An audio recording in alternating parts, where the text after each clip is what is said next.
And as mentioned, last week, on Conqueror of Avernus, you had all made your way through the wastes, through the winter, and through the cold, to make it to the central continent, Mephisto's largest, where you found a small settlement in the ruins. After making your way through this settlement, a meteor came and shattered a home to the north. The residents here didn't seem too adversely affected, muttering that these sort of things happen all the time while the party continued on their merry way. You soon also found drinking games, where some major butt was kicked, and then the party moved on. As morning rolled around, you made your way out of the bar with one figure left behind there, the seemingly badly burned individual, bandages wrapped around their entire body, with only signs of jet black between the wrappings. Fortunately, they did survive. As the party trudged their way out into the snow-filled city that the devils called home, they found themselves splitting into two groups, one traveling towards the apothecary, I suppose would be the easiest term to call it, a general sort of magical shop with medicine and etc. at the ready, while another team traveled to the western corner of the town, southwestern. Slightly upwards on a hill they made their way, finding the blacksmith, who might yet help them restore Zerial's sword to its penultimate state. However, in arriving there, what they found was none other than their old friend, Smiler the Defiler. With a wicked little grin on his face and the usual sort of stance. I'll see if I can copy an image back in for him. There we go. He was leaning on his stairs, sprawled out slightly on the front entrance with a rather large bottle of liquor in one hand that he was casually swigging from. We had a group down that way. I had also pointed out that the building to your left, stage left, I suppose, if we're stage right. Building to the west had a strange purple glow to it, which, if I can adjust the clock to nighttime, which I'll quickly do for a quick brief second here, you can actually see the glow from the windows. Wow, it did not appreciate me doing that.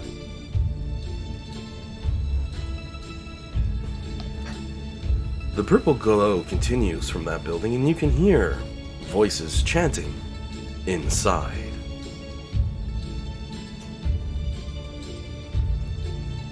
We'll go ahead and start with that side as Smiler the Defiler looks upon you all with his usually defiled smile and gives a wink. Oh, hey, what you all doing back this way? I ain't seen half you in half a time of half a year, what?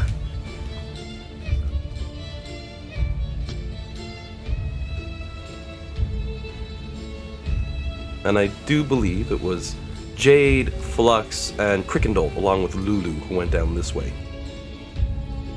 Crickendalt, meanwhile, is staring back at the purple house with a odd look on his face, like, what? As he had seen another of his own kind going in there.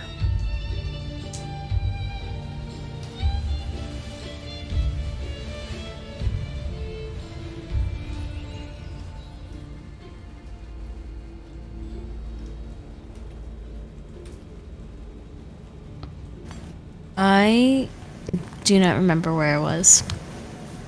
Right over You're here. at the... You were going to see Smiler. Shifty click. Right. I've taken Isaac off the board and put him at the bar because he's tanked. And he's having a hard time waking up. I'm going to do the same with Bellamy as well, just where their players aren't here today, as mentioned, just so they're off the board and not causing us a headache. That comes later. Yeah. I'm gonna be blunt. I was just laughing at that Pirates of the Caribbean Sniper mashup. Yeah. I love them. Oh dear. I'll. So I'm talking to Smiler right now. Oh yeah, and you can smell the liquor from where you are. 15 feet back, no problem. Smell the liquor. Hey, man. What are you doing here? He leans back and stretches somewhat, his back sounding for a brief moment like a xylophone from all the cracking and popping. Probably no surprise, given how weird of a fellow he is. He looks at his liquor, gives it a slight shake. You can hear the liquid jiggle inside. He says, "I'm getting drunk. How about you?" Ah, ha, ha. He gives it another good swig, breathes out a sigh, and shakes his head. No. After I did up my partying at Baldur's Gate, they weren't too appreciative of my type of speciality. So, they kicked me out. But I didn't want to leave. Takes another drink off his liquor that he has on hand. No, I didn't want to get out. No. Not Smiler, no. So I was going to stick around, because, the ladies were saddened when they heard Smiler has to go. And you have a brief moment of thinking, yeah, my ass.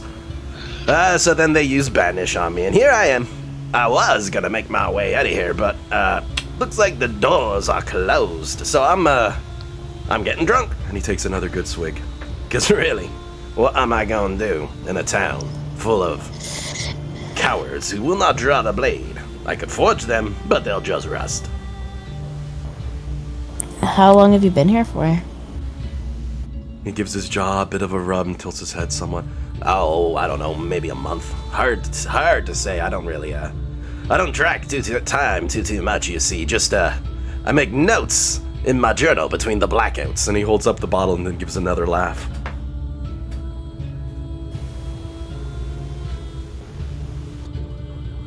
Can I take a look at that? His bottle? Well, I thought he said he had a journal. Oh. He's like, yeah, sure, you can be my guest. Yeah, check this out. And he rifles through his clothing, pulls out a rather worn, leather-bound tome. And Jade's doing a quick be right back. It is written entirely in standard common tongue. And I will say, as you flip through it, it's the Diary of a Madman. I'd love to say there's some rather important information in there. But the only thing you can really find thumbing through it is, it about lines up. At one point, he's partying in Baldur's Gate. He's having a great time. He's not being a very nice person to a lot of people. Because, as you may or may not recall, Smiler was a warlord of Avernus, but ended up losing his throne. Yeah. And he's just so chaotic crazy that he just worked with you anyway because you had found a pit fiend that he liked. So, it's interesting how the world works. But his notation does seem to agree. And he has one thing noted, circled in red and underlined, when he mentions that he can't leave this plane anymore. The numbers 3, 33, 33. What do these mean, Smiler? Smiler looks down, looks up, and gives a shrug. I have no idea. I was trying to figure it out, but I was... He rubs the back of his head. I was pretty tank when I wrote that one down. I was just listening to those stupid idiots next door going on and on and on and on and on and on and on. He's basically rolling his head like the Grinch at this point. If you remember where he was making fun of the Who's and Who Will. On and on and on, never ending. I don't know what it means. All right, okay. But it means Okay. Here, you... 3, 33, 33. Oh, yeah. Okay. I'm just saying it to have in my own head. Gotcha. Well, take care of yourself, Smiler. Don't cause too much trouble. And he gives a casual thumbs up and takes another drink from his bottle. You know where to find me if you ever need me. Aha. And just remember, if you ever need me... The bottom of the bottle. Gotcha. He holds up the finger, gives a wink. You find someone else. Gotcha.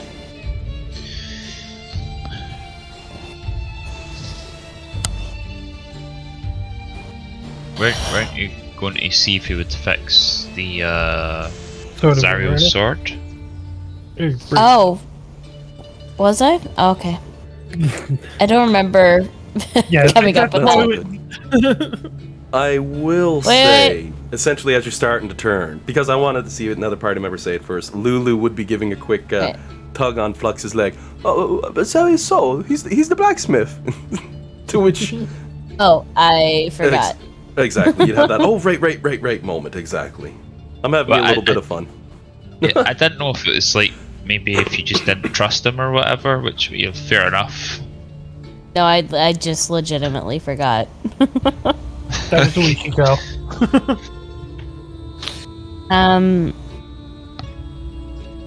Yeah, I'll ask him if he's turning around.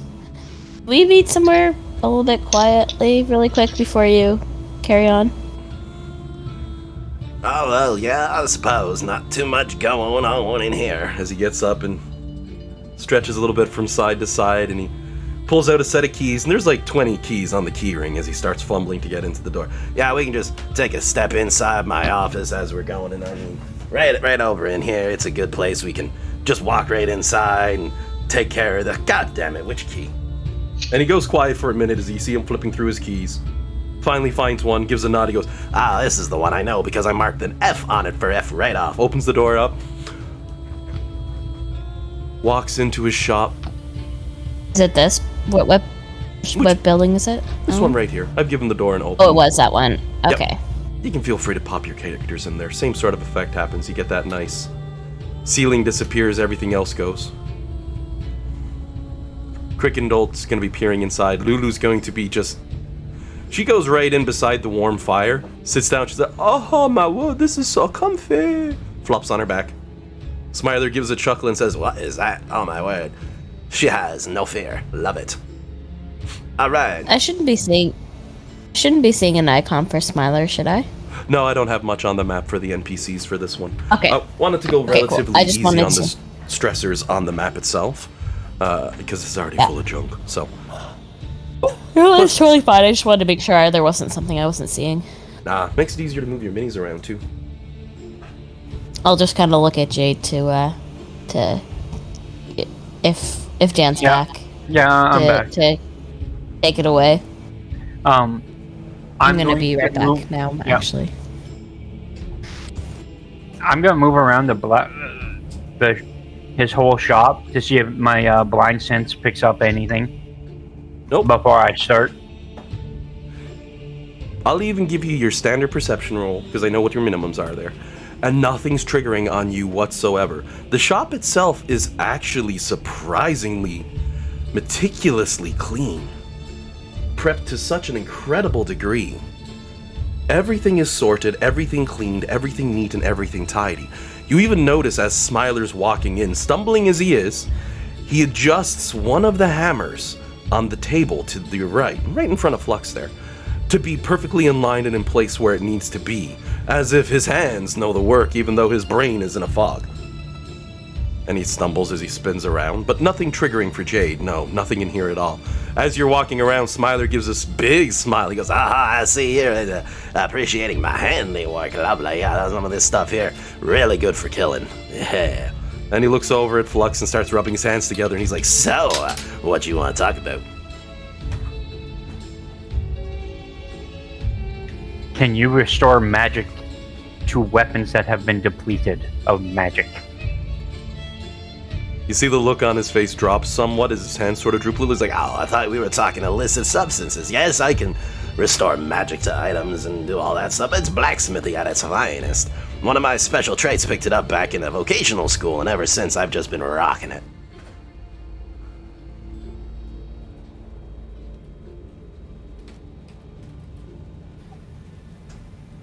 I will pull out Zerial's sword and both of Dusty's blades to see if he can charge them.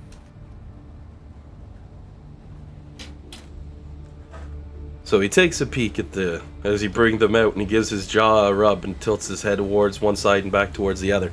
So we got a scary angel blade and some regular blades and other stuff. Well, that's gonna be a jobby, isn't it? And he casually sets the bottle down on the table as he taps the side of his nose and says, alright, I wasn't actually expecting something fun to do. Tell you what, I'll take a look. Just come back in like 6-8 hours, something like that. That should do.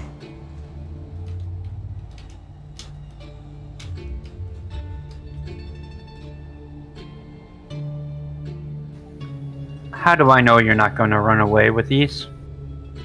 Smiler blinks a few times at you and shakes his head.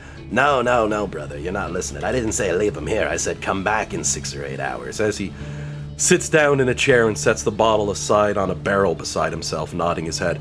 There ain't no way I'm gonna be taking a look at those things right now. You kidding? I'll cut my damn fingers off.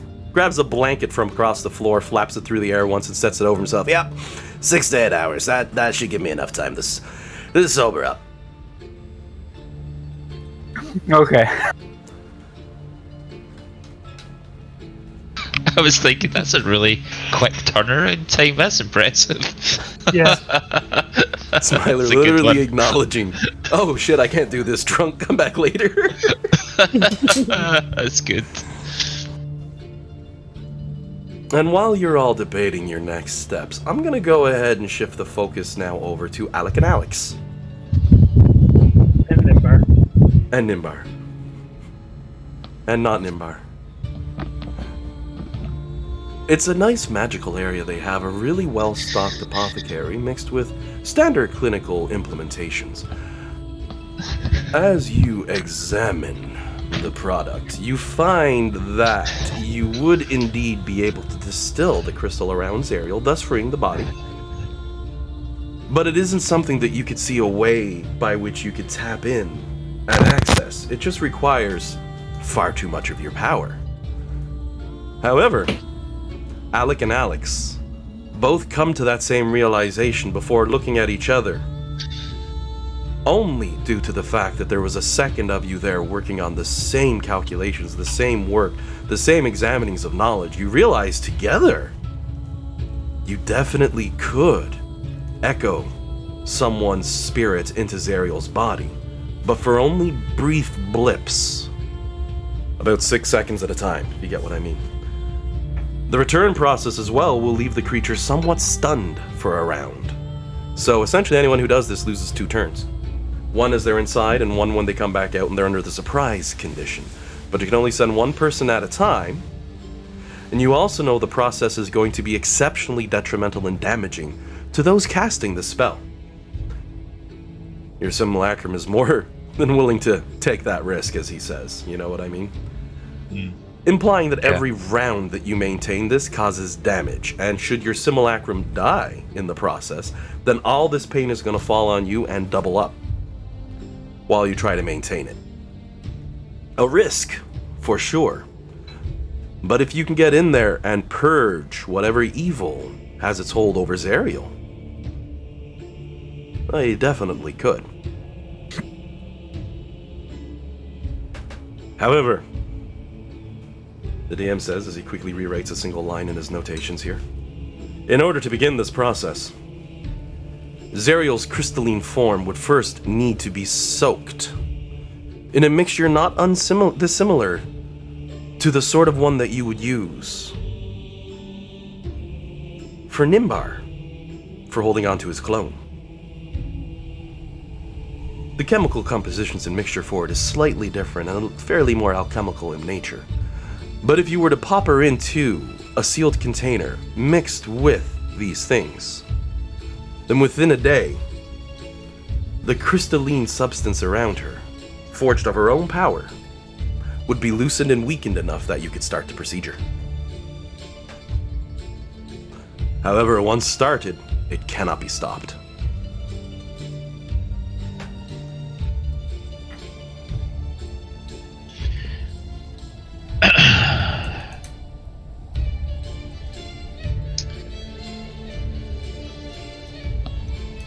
And when the DM says, she has to sit inside that thing for at least a day, it's just gonna happen that however long the next thing takes might just align perfectly with that due to the fact that the plans had to change. You know what I'm getting at here?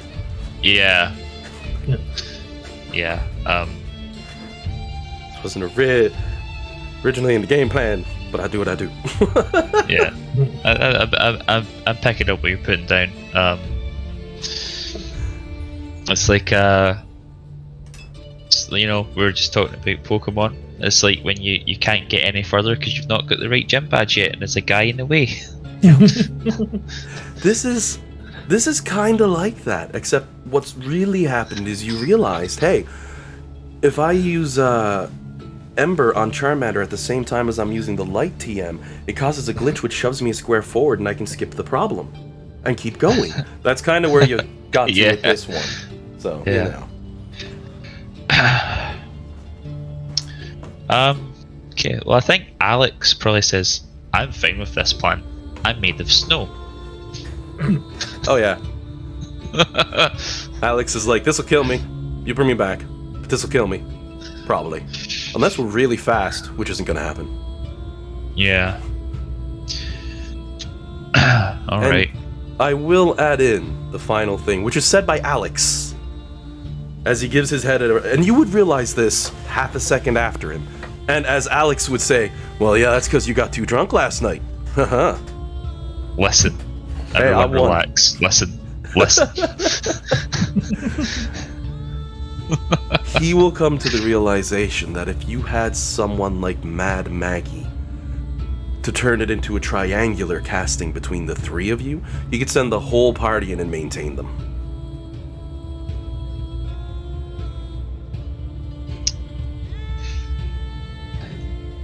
I'm sure if Kieran was here, he's like, can't my wizard do something to help? And I'd be like, no. I would have given the offer already to John as well. I'm saying this for John's sake, essentially. This is very much druidic skill at this point, tapping into the very soul of nature to touch the soul of a celestial, you know? Yeah. Yeah. And Mad Maggie is presumably locked away from us in Avernus if she's still alive. I don't know. Would Dusty go after her? Maybe. Probably. But not yet. Well, then Bargy, do you... Alex nods at Alec and says, our Dusty wouldn't. Yeah. I know because she just aligns with whoever gives her the most safety, so... Yeah. Yeah. Loyalty goes to the...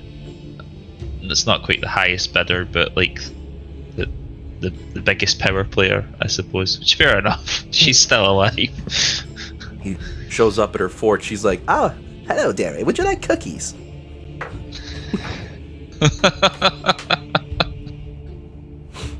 Oh. Okay. Well, Nimbar, you reckon we could brew up your cloning solution? Well, I guess maybe we should clear this with Lulu first, I suppose, and see if the rest of the party would be willing to do it. It wouldn't be hard to brew up the solution to preserve her. That would be fairly simple. Got me. I will also say, John, psychic, that it would take you 3 hours to brew it together using materials found here. A very well-stocked apothecary. It'll also cost you about 500 gold to buy the components from the doctor, who, as you recall, is, well, the straw man standing near you. Yeah. That scarecrow every once in the blue as you're doing your research is going to lean right over, and one of the two Alex are going to basically jump every 5 minutes or so. It's like, oh, I'm sorry. It's like, it's not natural. In the name of the wee man. Come on. Oh. I can see why the crows are frightened now. It's that you just appear out of nowhere. It's ridiculous. Don't worry, I really like sticks though, so it's fine. You're really sticking to them, are you? This stick can throw itself. Just saying. I've never branched off from that train of thought. Okay.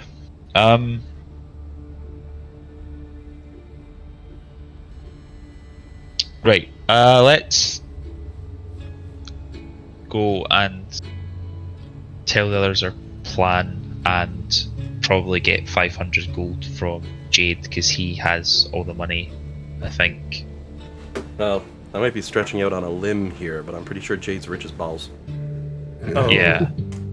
I had to add a tree pun. I've got money in my character sheet. I must have been from when I was keeping track of stuff when Jade was away. Jade says, ooh, money, and it disappears. The party doesn't mind, because he comes back when they need it.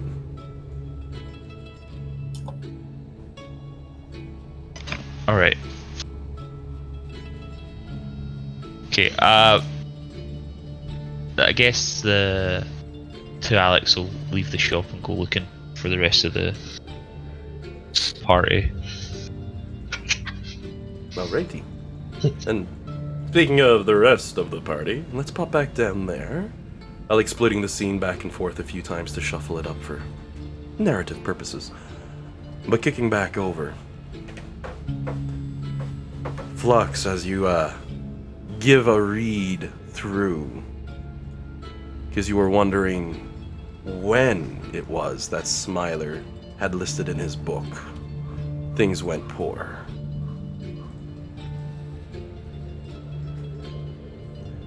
Given a glance through, you're able to determine it would have been around the 7th of Uktar, in fact.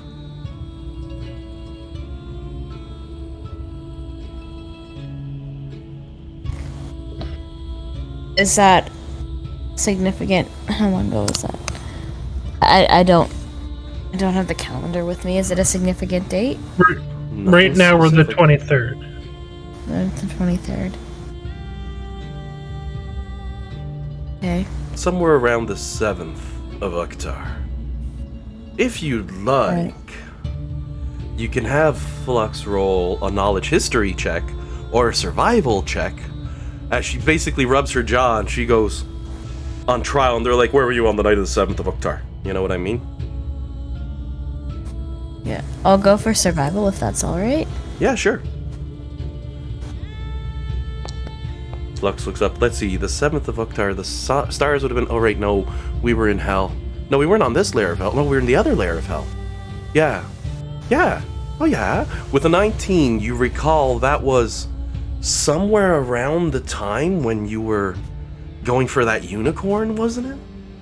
Pinpointing the date beyond that becomes a little more tricky. Right. So, like, did we break the universe by whatever Bellamy did? Well, because he was in a different... He wasn't in hell, so... But what you can confirm by this is by the 7th of Uktar, by the time you were dealing with the unicorn, the gates between the worlds were closed. Right. Right. His notes are at best the ramblings of a madman, but a chaotic neutral madman, you know what I mean? Not that that's his actual alignment. It might be, but there's some sense there, but it's mostly he's got no one to complain to, so he writes it down.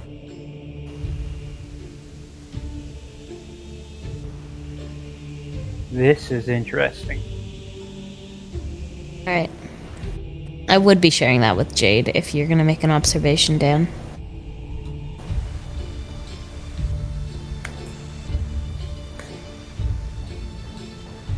Well, he implied that he started writing in the journal in between blackouts, which means, and he's been drinking since he's here. So that journal started when he was here, which was 7th of October, but we saw him after that in Avernus. Did we? Because did he not come when we returned the unicorn? Did he not show up after that? Or has my mind gone? Oh right, he was riding on his motorcycle before he left. I genuinely don't remember. Directly before that, remember? Or was that to the afterwards? Shoot, did I use him when I wasn't supposed to? Oh. Plot hole. Alright.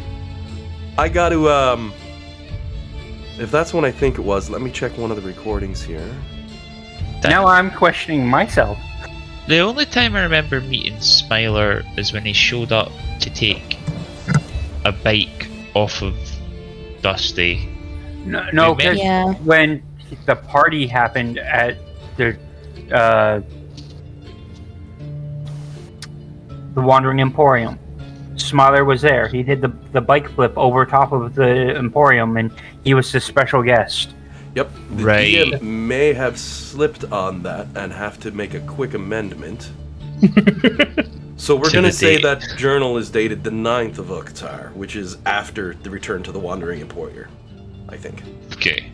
I think that's the time you're referencing. I'd have to actually re-watch it. That's actually episode 4 of season 1, To the Wandering Emporium.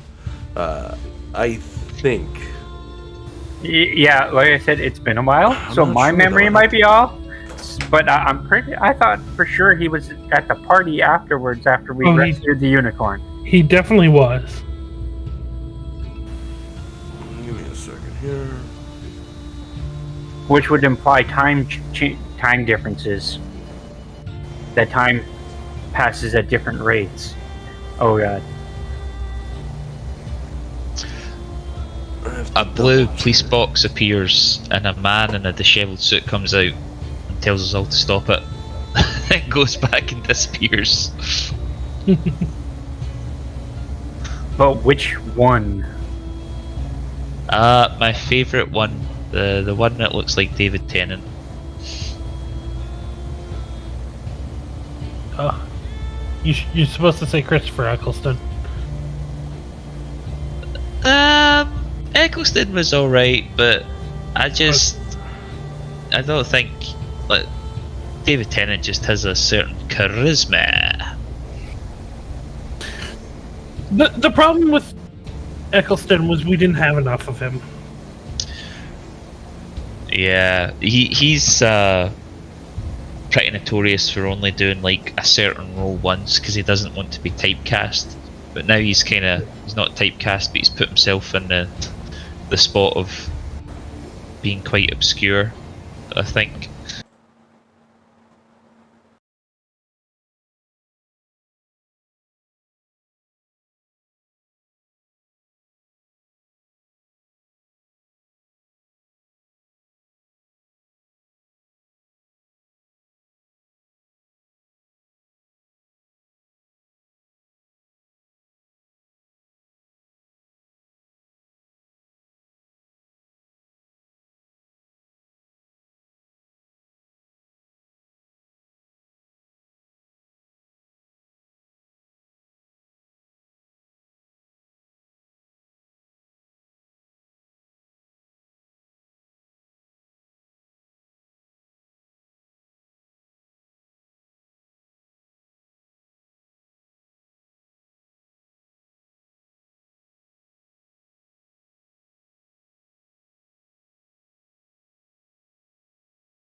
Getting given. I had everything muted while I was listening and recording on stuff there.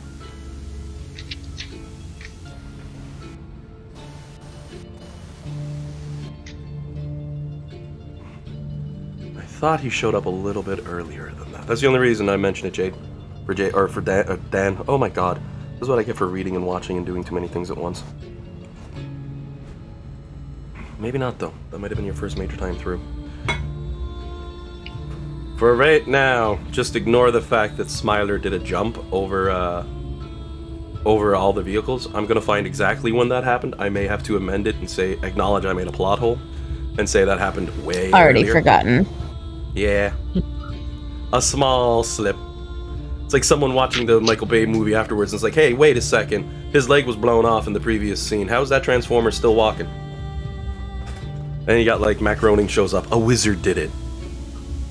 Except I can say that in D&D and get away with it. I'm gonna jump back on. If, Dina, you find anything from that point onward about a mention of Smiler, let me know. Sure, will do. So, those of you back chilling with Smiler, what's the plans? I did go to the bathroom when Jade started talking to him, so I kind of missed it, but he can fix it, but he can't do it right now. Is that what it was? He's too drunk. He's drunk off his ass, and you've actually brought him a job. He's like, oh, come back 6 to 8 hours. He literally pulled out a blanket, started setting up in a chair, put his bottle down, like, hey, this will actually be worth my time. And you can tell you've actually somewhat piqued his interest. Okay, I was just gonna say, so he has seen it. Oh, yeah. Jade pulled out the weapons, and he was like, oh, and put the bottle down, like, I need to take a nap, so I'm sober for this one. That's not just, hey, fix this weapon. Like, can you recharge the weapons?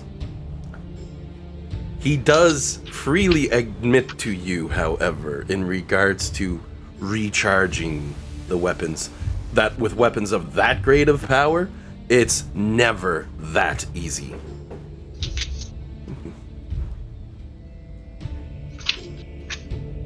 But he can at least provide you with a lot of the answers you're looking for, once he's sober.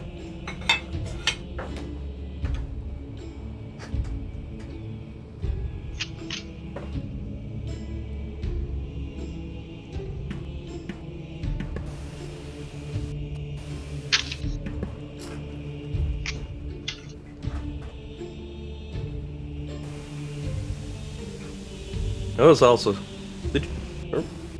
Stupid microphone. My computer glitched on me, don't mind me.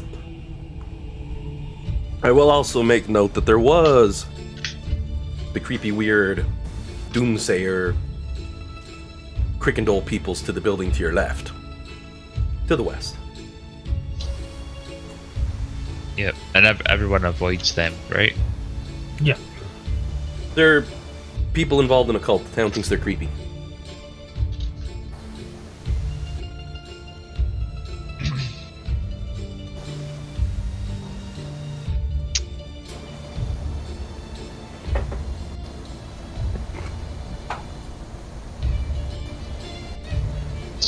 So we've met up by this point, or are those guys still in the blacksmith, or the smithy, I should say? Probably safe that the group has gotten together now again at this point. Yeah, we would have left when Smiler started falling asleep. He's like, I need to take a nap, and you're like, sounds good. Crickendole, of course, his attention is locked on the strange purple house that he's looking towards side on. Like, this place is really weird. We don't normally congregate unless we want to kill things.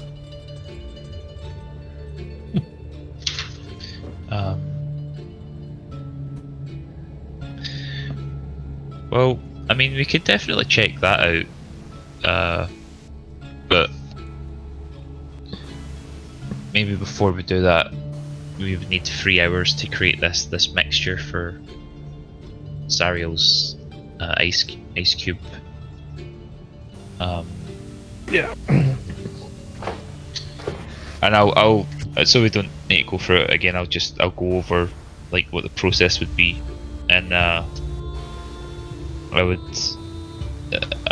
would turn to like Lulu at the end of the explanation just to see what she thinks. Lulu gives a nod of her head and she goes, well, if you think you've got a power, then I'd say we should do it. I'll tell you what, though. I can definitely stay with her. Make sure everything's okay. And she looks around the town. Oddly, I wouldn't thought I ever say about devils, but this seems like a pretty good place that we could bunker down with her and keep her safe. Should be fine. Alright? I mean... But it is Lulu's implication that... Should Zerial be left here for something like that, Lulu's gonna be sticking with her.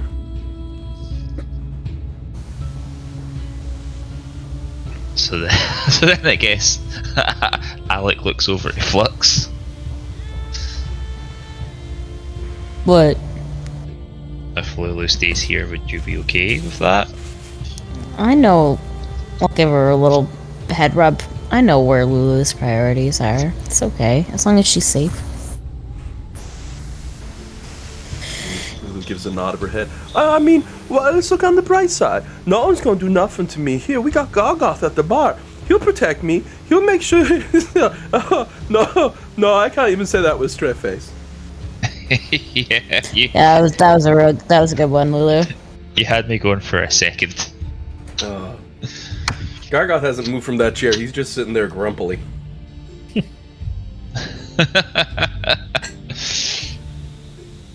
Isn't Bellamy tormenting him or something? Yep. Excellent.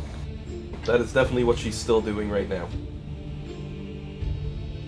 Kieran's character Isaac is probably just getting out of bed, grabbing some Advil, pouring some ginger ale, you know. Or the Dungeons and Dragons equivalents thereof. I need to get some sleep too, don't we? No, we just had a rest. Did we? Why am I... Yep. Oh, I know why I'm down in health, because I did the bet thing. Right. No, you had a long rest after that contest of strength, so you shouldn't be missing any health. Oh, I don't I- remember wrestling. I allowed a slightly sooner than normal long rest, so that the party's internal clocks could get back onto the regular clock. And I can get my ninth level spell slot back. Mm-hmm. It's different if you're in a dungeon, actively trying not to die. But correcting sleep patterns, I mean, you were on a boat for a day too. It would just happen at this point. Oh, I found a section on Smiler in my notebook. Do you want me to tell you just now or save it till... Awesome. Where and when? Okay, so... Right, this is when so Mad Maggie was having a party and she was giving us information on the blades. She told us that Smiler had a lead in the swords and he's on his way to the Wandering Emporium, and so we followed him to the Wandering Emporium, and then there's some details on what he knows and doesn't know about the sword, and then there's a bit that says before that we see him jump the caravan, and then he heads to the Infernal Rapture and he buys us around. So I think he must have jumped the trade caravan, like Dan said. Is that, right after that, do you go and you chat with Mahadi who sends you going after his unicorn? Yes. Haha. So my time was on, I didn't make a plot hole. Okay, I'm sorry then. Oh no, that's fine. That is quite alright. If anything, this helps us to redefine and specifically define, because I can actually say with great confidence that I can go back to saying the 7th for Smiler. Yes, I thought it was at that time. I just wanted to make sure. Yep. So it was just before that. So yeah. So we're all good. Sweet. I put a lot of work into the timeline and the events and to make sure things line up. I was really kicking myself for making an oversight like that, and honestly, the only reason it happened was because I was like, I need a blacksmith NPC quite some time ago, and I was like, I need a blacksmith NPC. Oh, the Smiler was cool. I'll reuse him. He's free. It happens. Thank God I didn't botch it. Whew. That was a close one, though. Oof, too close. So Smiler's going to be resting for a few hours, and the team's presently chilling with Lulu, who's basically said, I'm going to stay here. Gargoth will protect my ass. So if we get this solution brewed up and stick Zariel in, then we can go and investigate that Doomsday cult, and then maybe the timelines will match up and we can do the Dreamscape thing. Who knows? Pardon me. Crickendolt's gonna give a point with his thumb towards the Doomsday cult building as you're making the plans. And he's like, well, I mean, they're my people. I could just go knock on the door and be like, hello, what's going on, guys? And see what happens. Yeah. Sounds good to me.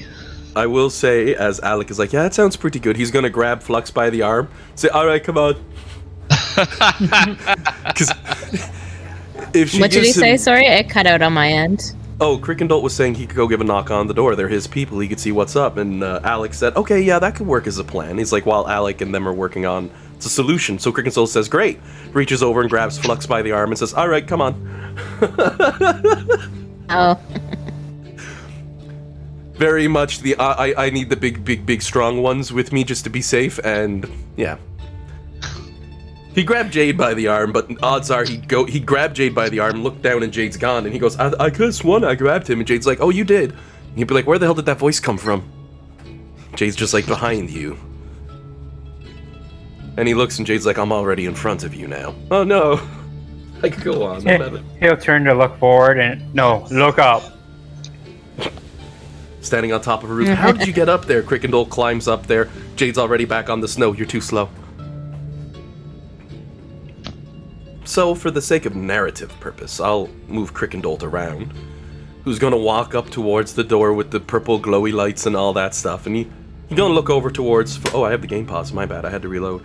He's gonna look towards Flux as he's doing so, and he's gonna be like, I'm really hoping I'm just gonna open the door, and they're gonna, you know, sell us some spitch and try to convert us, but if they start swinging, I'm not gonna feel bad if you chop some heads of my people, okay? Gotcha. Nods his head a few times. I've come to learn. We usually get the shaft, so... yeah. And Crickendolt's going to casually extend out the hand and give 3 knocks to the door. And a few moments pass by before it slowly opens up. And you see another bearded devil behind the door frame, turning as he approaches. He gives a nod to Crickendolt as you see a slow smile spreads across his face. A very strange thing to see on a bearded devil beyond Crickendolt. Most of their smiles that you've seen in the past have been out of enjoyment over what they're doing. I'll move Crickendolt forward. If you click on him, you can actually see underneath the wall that way. This seems to be somewhat genuine. To know further, you'd have to do an insight check, but it's up to you if you're that suspicious of these ones at the moment. Because the first words out of the other beholders, oh my word. I say beholder because they have tentacle beard and it makes me think of beholders. Could you imagine? It's so much worse. Oh no. Guys, we've been lied to. Get over here. A bearded devil, but every single tendril on its beard ends in the head of another bearded devil. Just getting some Hydra crap going on. Anyway. The one behind the door spreads its arm with a smile and says, welcome, brother. Have you come to pray? And Crickendolt immediately has a look on his face like, no. Nope. Alright, real quick, does anyone else hear static? I did. Stop now. You ever get runs of extreme static on Discord? It's the channel itself. I have to sometimes kick out and kick in to fix it. And I just got the same static as you, John. So give me 1 second. We'll disconnect, reconnect. Looking for who was... I was like looking to see who was causing it, and like there was no green bars. I was like, And none of us apparently. But the one behind the door will extend the hand out towards Crickendolt. Come in, brother. We can Speak freely inside. Then looks, sees Flux and sees Jade. Well, maybe doesn't see Jade. That's up to Jade. Oh, I see people. Okay, I'm just gonna give people a second on the disconnect and reconnect there. I feel like I should too then if everyone else has done it.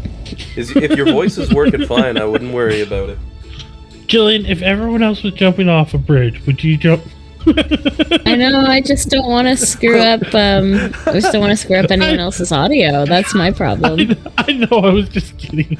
I think this is we're all getting ready to do like a parachute jump, and suddenly everyone stops to tie their shoes, and Jillian's looking around like, I'm wearing Velcros, what's wrong, guys?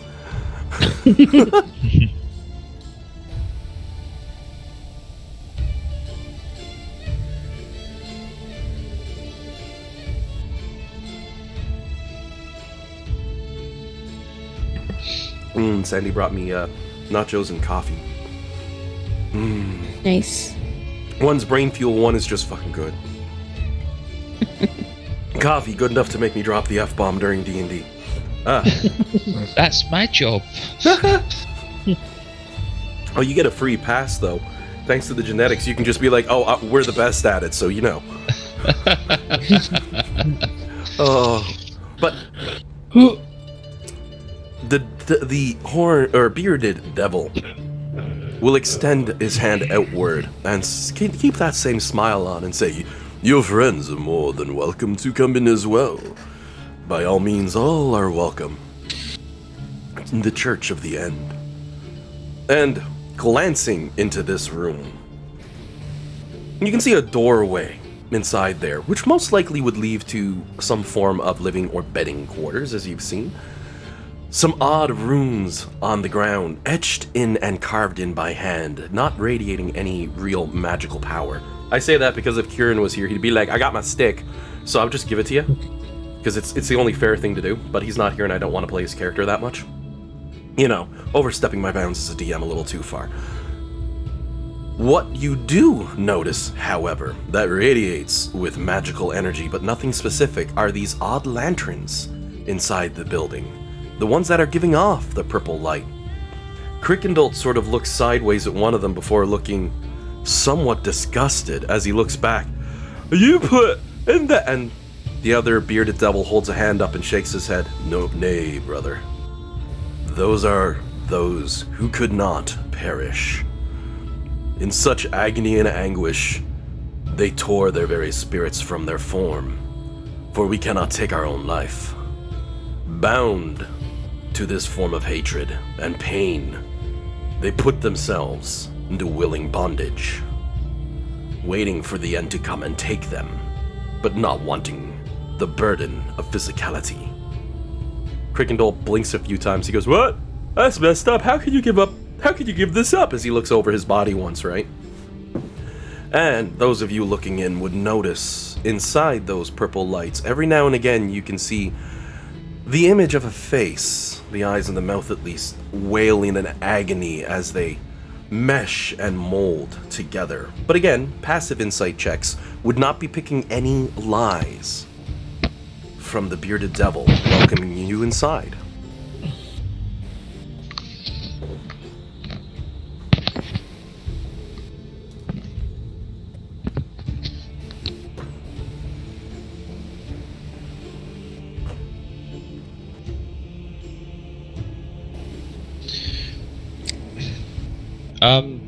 Can I just ask who's all there?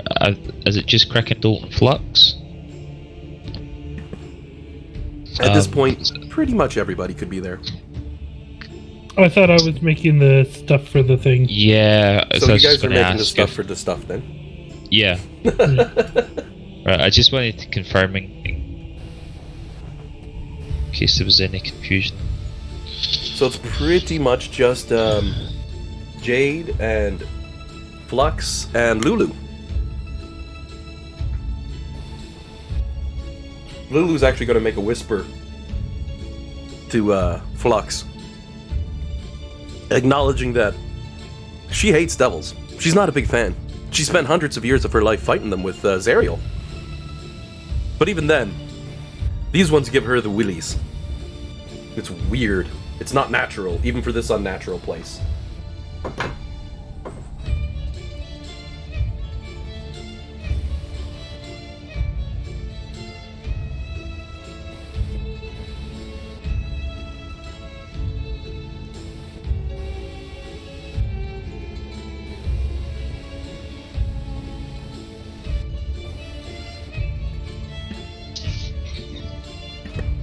So Crickendall, as you're all standing there wondering, his curiosity is stronger than his apprehension. He's gonna walk inside. Look back towards those of you standing with him, gives a nod, he goes, well, only one way to find out what's going on. As he crosses over the precipice.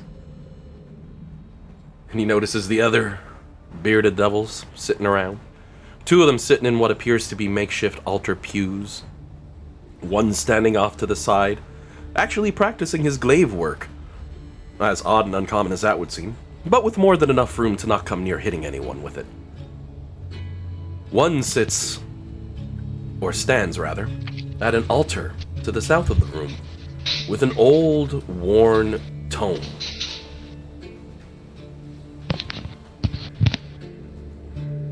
As Crickendall walks and look around, and any of you who would join him, you'd get looked at by those in there, but only a passing glance as they look towards you, give a nod, and then continue on with whatever form of spiritualization this was that they presently have.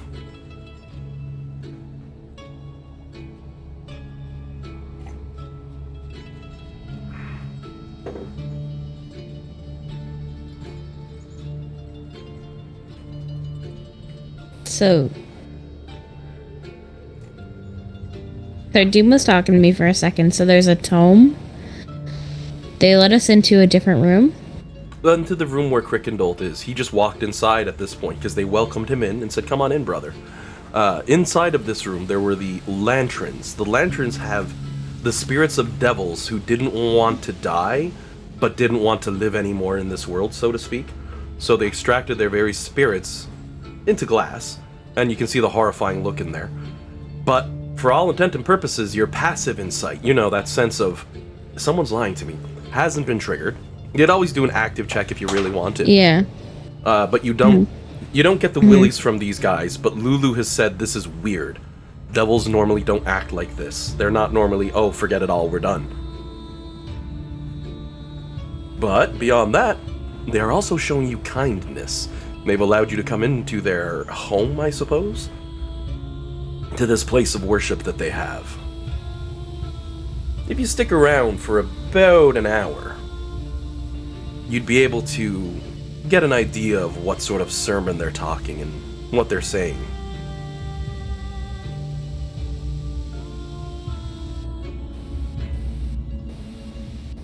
It would by far be the most passive and easiest way to find out.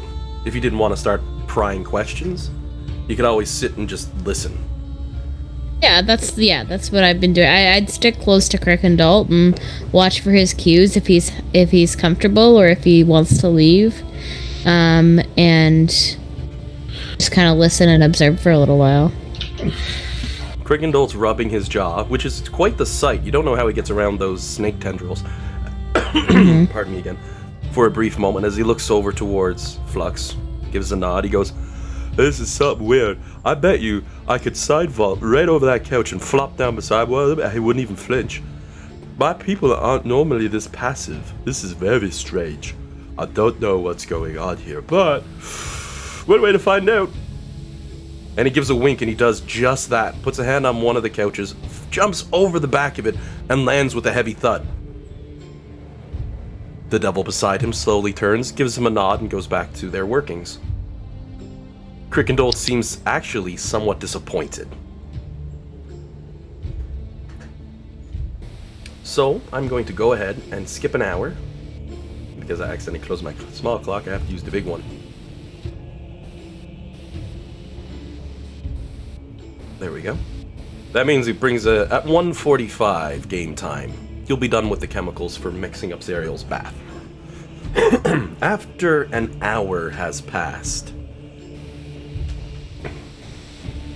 Flux will have to roll a wisdom save to avoid depression. Kidding, of course. But it kind of feels that way. It's very somber, it's very downtrodden, and it's all the most depressing you ever heard from these bearded devils. They're convinced the world has now come to an end because the gates between the worlds were firmly shut on the 6th of Oktar at 3:33 p.m. They truly believe the gods side with the mortals because of how perfect that time was, but not in any time that they use in any pit of hell, but from the mortal plane. These devils believe the gods have not only forsaken and given up on them, but Asmodeus himself no longer cares, and that their time is over. There is nothing left for them, and they have all but given up.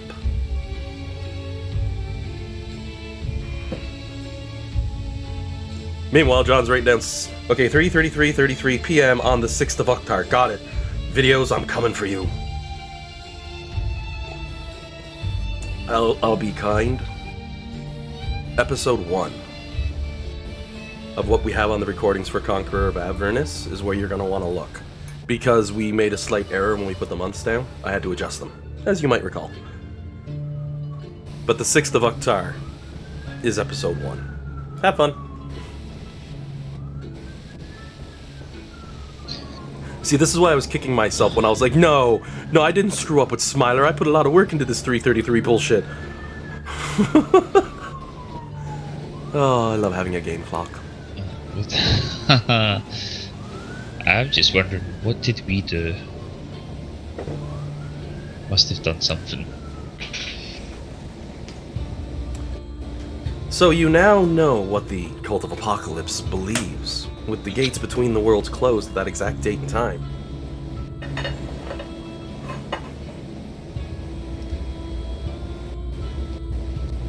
Grickendolf, near the end, he starts to get up and they're like, so, brother, will you be staying? And he goes, oh, yeah, no, I might take up residence in town, I might buy something, you know. And he pats the other bearded devil on the shoulder. You guys got a good thing going on here, though. You gotta keep that balance, it's really good, right? Like, you know, as he's making his way to the door slowly, grabs even Flux by the arm, you know what I mean? But it's definitely lovely. Thank you for having us. I do appreciate the sermon. Some really good things. That 3:33, the second the door closed. What the hell is wrong with them? Oh my, in all the 9, as he's walking away with Flux and Jade and whoever else decided to sit around for an hour, right? It's yeah, it sucks that they're so designed, but I don't know. Grickendolf, I'm sorry for your brothers, but I don't. They can believe what they want to believe, you know? He gives a bit of a shake of his head. Yeah, forget that stuff. I mean, we went from the first to the end after the fact, so they're wrong.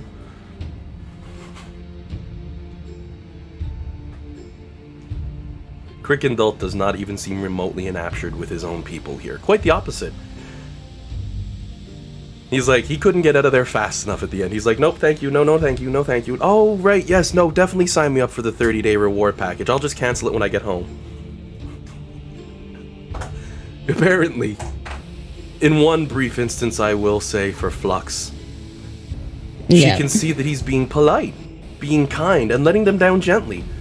It would appear as though the party's good nature has rubbed off a little further on Grickendolf, as opposed to just telling them off and walking away.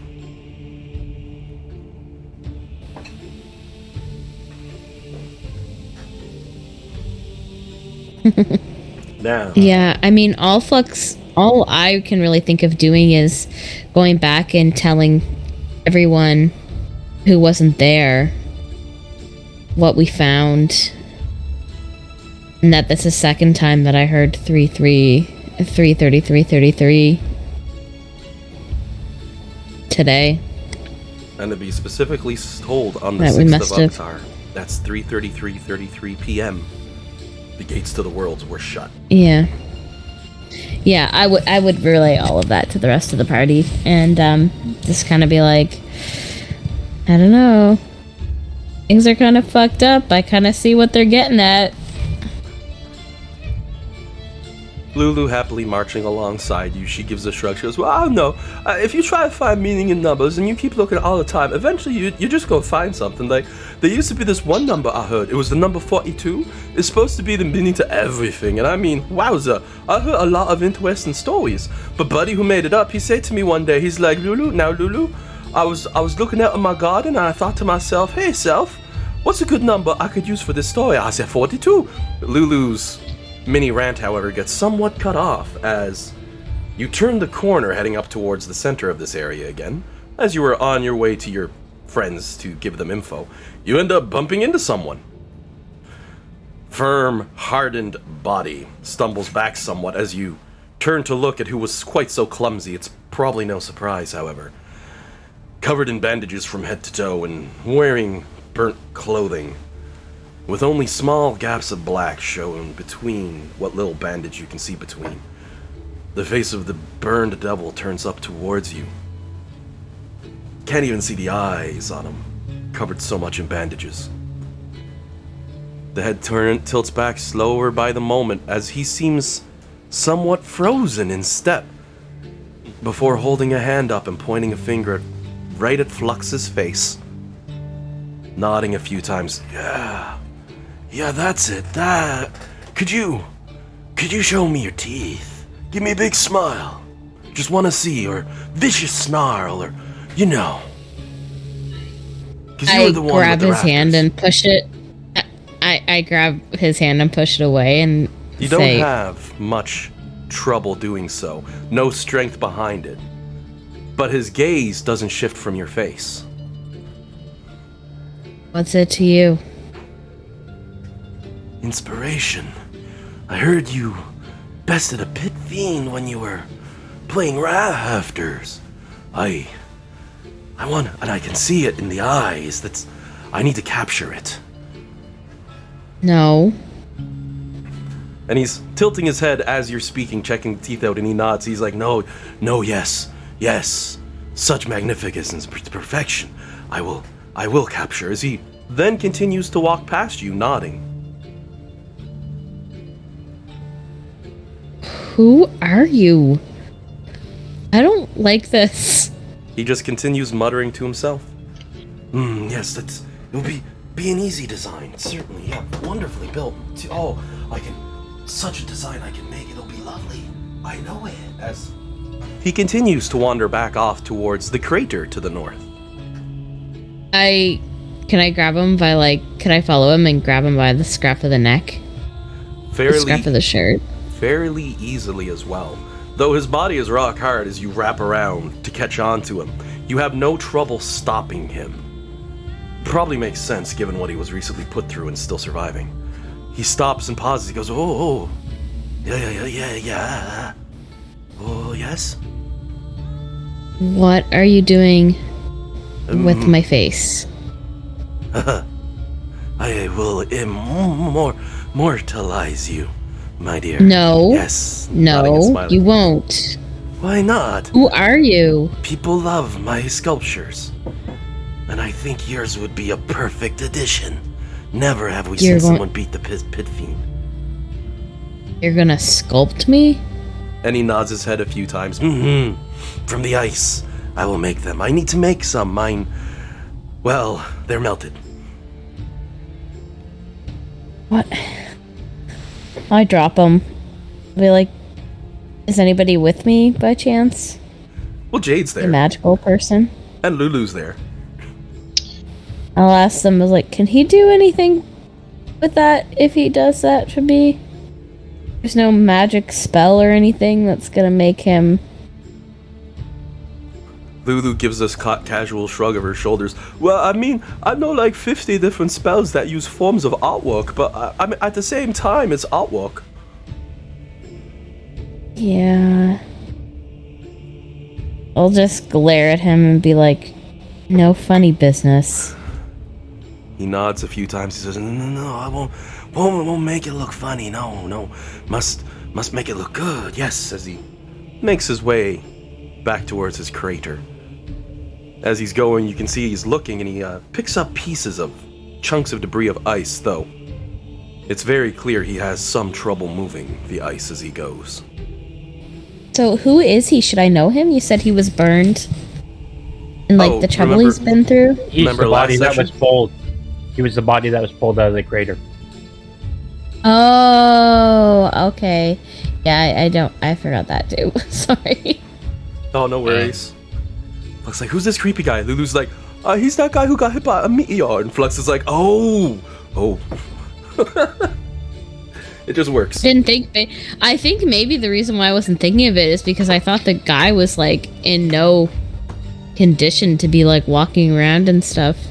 Yesterday, apparently today, enough bandages and healing, and he's back on his feet to a degree, stumbling towards his home. Very strange for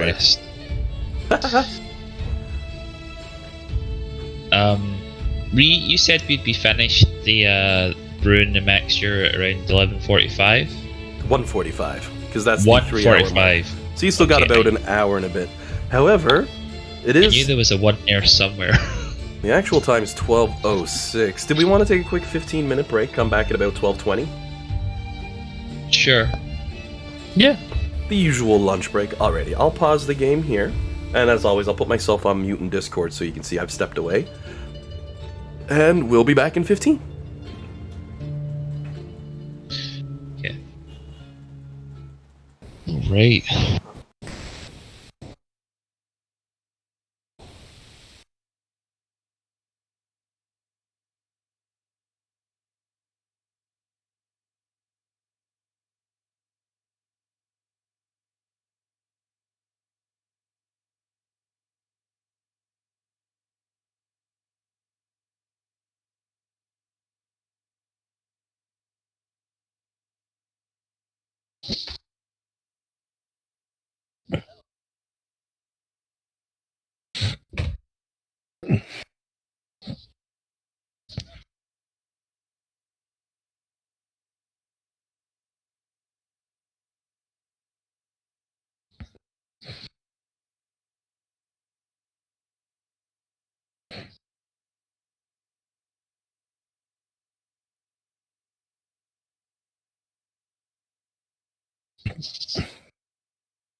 Live again.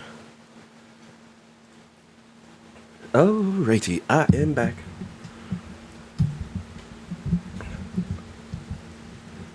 I'm willing to bet you're there, John. Welcome back. Yeah. I may or may not have been muted. Oh, that's fine. I'm assuming Dean's on mute. Dean probably stepped away. He usually mutes his mic and then walks away. And damn, the line work on Courtney's tattoo, that is crisp and clear. I can't wait to see that. I want to see how the coloration does on it, because it almost looks like they printed it with a laserjet printer onto her arm. Like, normally I can find little errors here or there in a line somewhere, but that looks like it's laserjet friggin' printed. I can't even find, like, the natural line you'd have for being an artist and just, I'll put a line here. That is crisp. So, just to confirm, you said based off timey-wimey reset of time things inside, it was the episode 1 of Conqueror's Avernus. Yes, that did take place on the 6th. There is a lot of notes and comments on the actual video saying, the very next one saying, oh, we had to fix the calendar because we botched it. It's actually this month, and I had to do a correction. So, because I believe it says Hammer for the month on the first episode. It did, yeah. Yeah, it's Uktar. You haven't moved outside of that month yet. I just wanted to make sure because I had nothing better to do, so I may or may not have spent it going, what happened around 3:33? So you've already looked it up and found out exactly what happened. JM had left just before.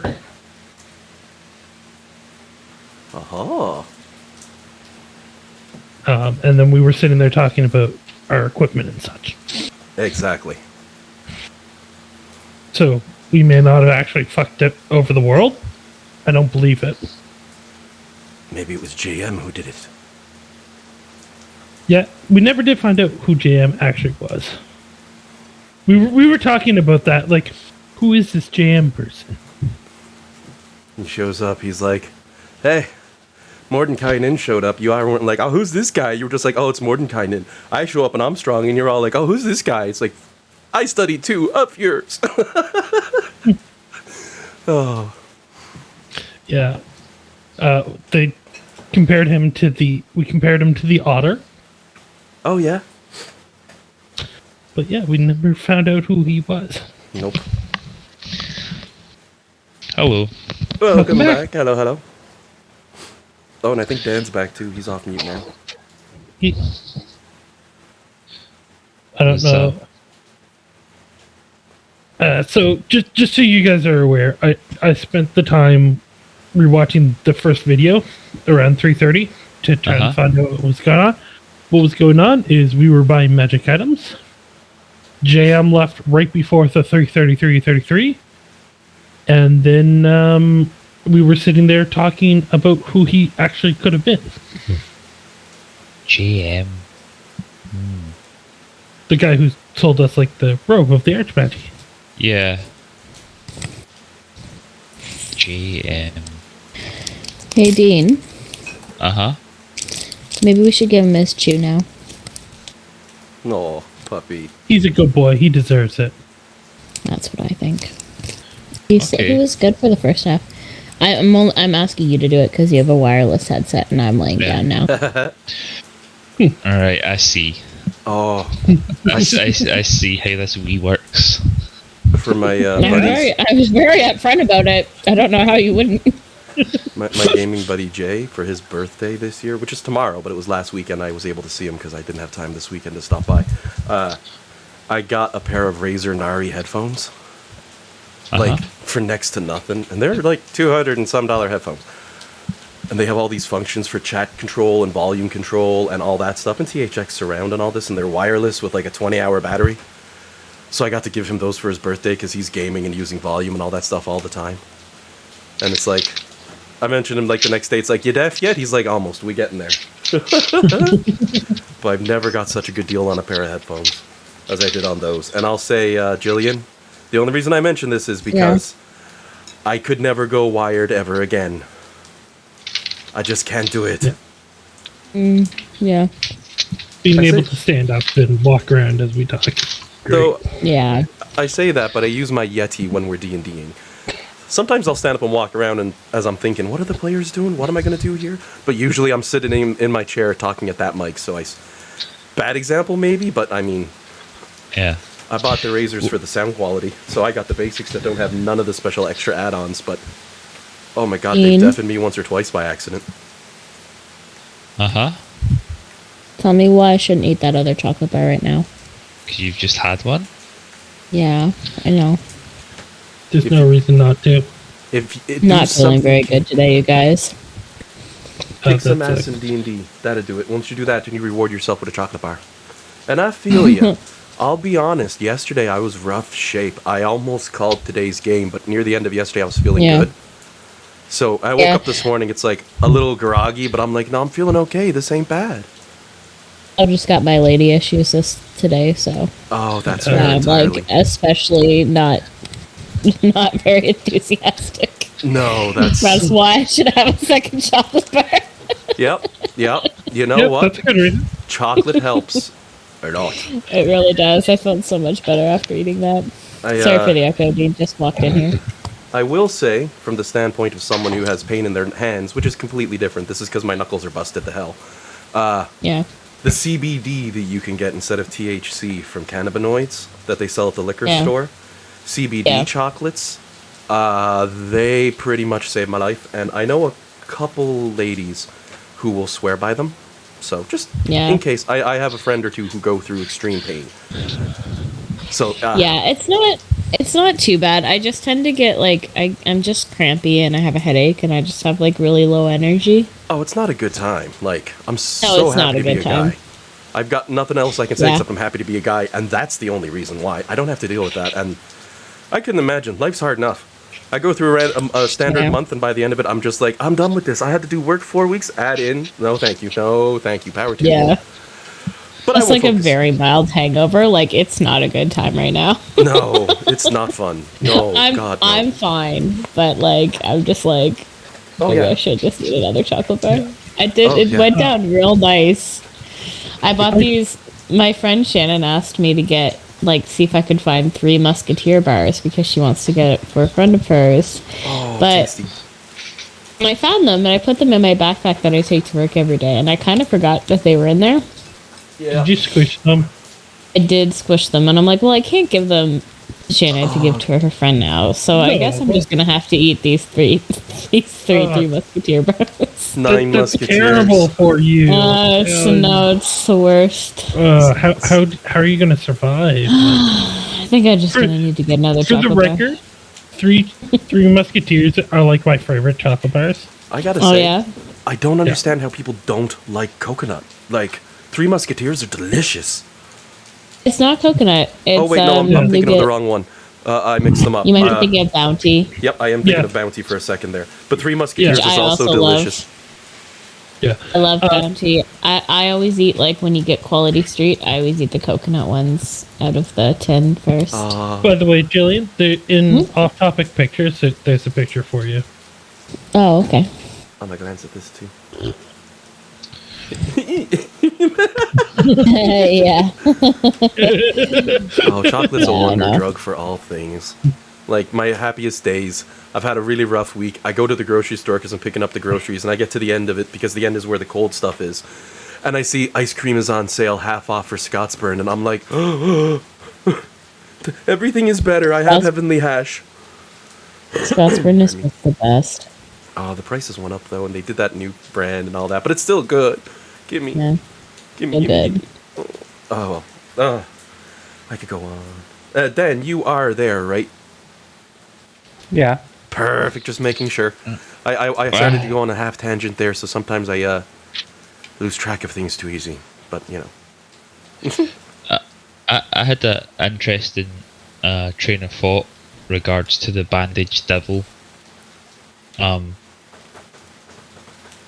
Mostly it's interesting because I thought of this when I was walking the dog, and then I thought of me thinking of this when I was walking the dog when I went upstairs. So I was like, just after the game, one of the times, like, how can a devil be burned because they're immune to fire damage? Oh, sorry, that was clarified the previous game, that the meteor was spawn of hellfire. Even if you're immune to fire, hellfire burns you. Okay. Because there were 2 other devils completely obliterated by the hellfire inside that building. Right. So I missed that. And like, if Though I'll tip he my said hat, he made, that's a good way of thinking. and if he said he made sculptures out of ice, do you think he had anything to do with the ice sculptures in the maze? Ooh, them's a train of thought. Oh, I should get the music going again since we're off pause now. Yeah. Flex would have reported all this back to you guys, by the way. Like, all the information that I have, you guys have too. Oh, yeah. Yeah. Yeah, you were nice and gave a quick summary right before we all went to lunch to help them out. Let's hope they remembered it, Jillian. But you did give an awesome little quick one there, so that was really awesome. Makes my life easier, too. Well, if you guys come into the apothecary and tell us while we're working that Alec would be like, would posit that connection. We still have an hour before the potion's done, right? About an hour and 45 minutes. I will point out, for the benefit of the team as a reminder, this here building over here, which I'm now going to pull your attention to, was a general goods store. Right. They carried a bit of everything and anything.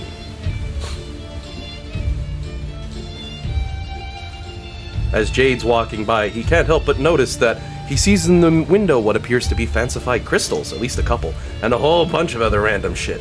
I mean, tons and tons of random shit. Here's what I'll suggest. I'll say to everyone what we were talking about with the guy. I'll look at Jade or whoever. I just know that Alec can't come. And say, do you guys want to go, ask some follow-up questions to the bandaged guy? And then on the way back, we can hit up the general goods store. At that moment, Flux hears behind herself a large thump sound. As she turns and looks, the Scarecrow has taken a hop forward.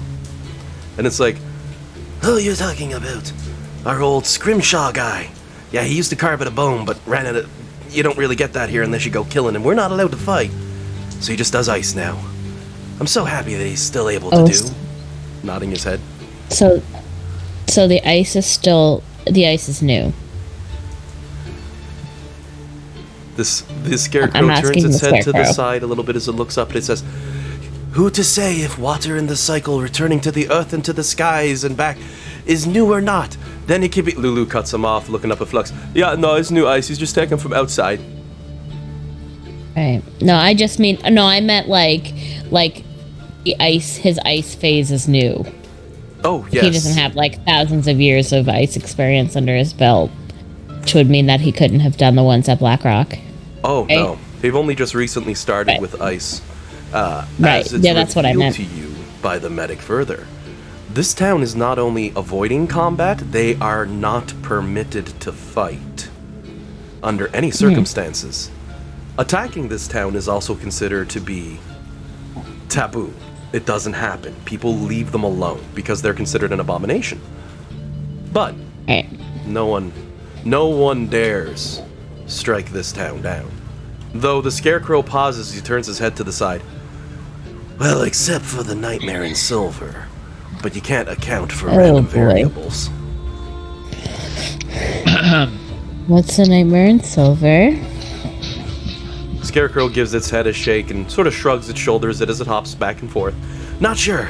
I just patch up the bodies. You might find more info at the tavern or somewhere else. But apparently, some big, bad, scary thing, and it waves its hand towards the window. Scary thing, out in the woods, out in the snow, that beats people up. I mean, that's enough for me to know I'm gonna make some money doing some healing. Yes. You're a healer, Scarecrow? And he nods his head enthusiastically.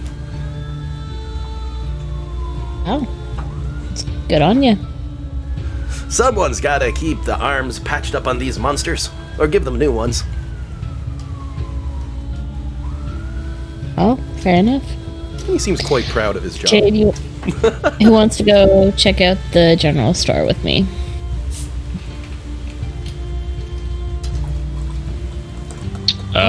Okay, I'll go. I know you can't. But yeah.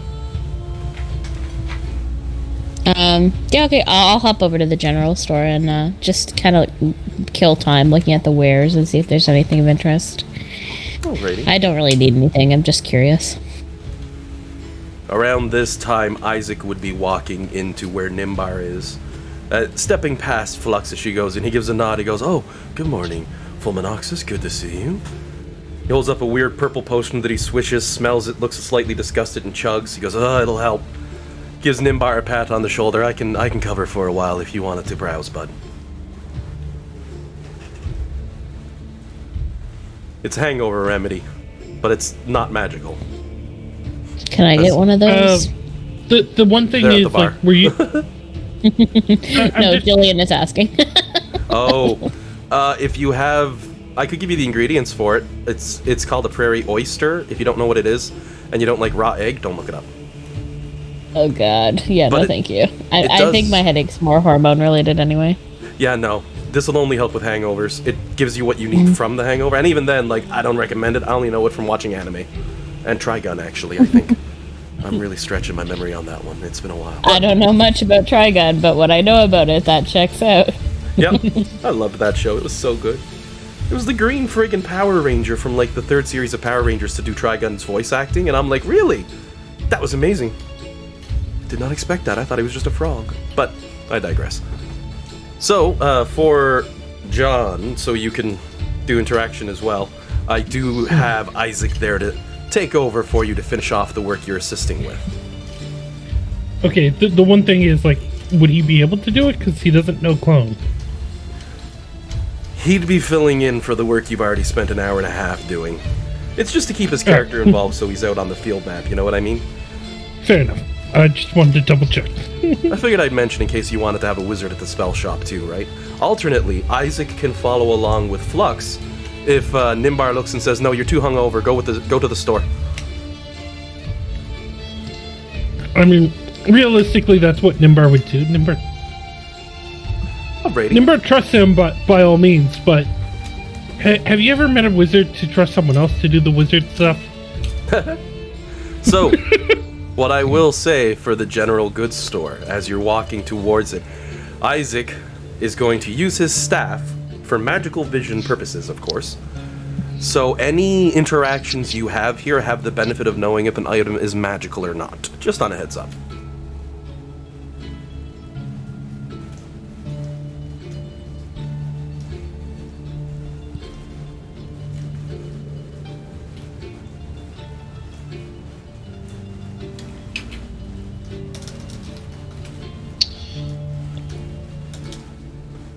And the building itself is... Oh, sorry. No, I was just going to say I straight up forgot how to write there for 5 seconds. I don't know what happened. An E-stroke. Happy I have a keyboard. Otherwise, I'd be doomed. And I thought I was the one that was over-exemptuous and going for the alcohol. I think he hit it before me. Yeah, I've got half a growler there that's just calling out to me. Oh, yeah. Oh, I would, but I can't on a Sunday. I just can't. The next day. Though sometimes I'll have it's like a glass of scotch or something, but that's different. Can I go in? Oh, yeah. The doors are unlocked. The shop is open. And as you open the door and peer inside, your senses are assaulted by smells, spices, and wonders. What might shock you and draw your attention more than anything else, including the shopkeep that I'll describe in a moment, is the table in the middle of the room with corn on the cob and lettuce and tomatoes and pumpkins and so many other fruits and veggies beyond any that you've seen in such a long, long time. Or as Jade would say, random bullshit, go!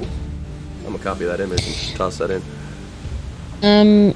As for the shopkeep, because I was just gonna ask.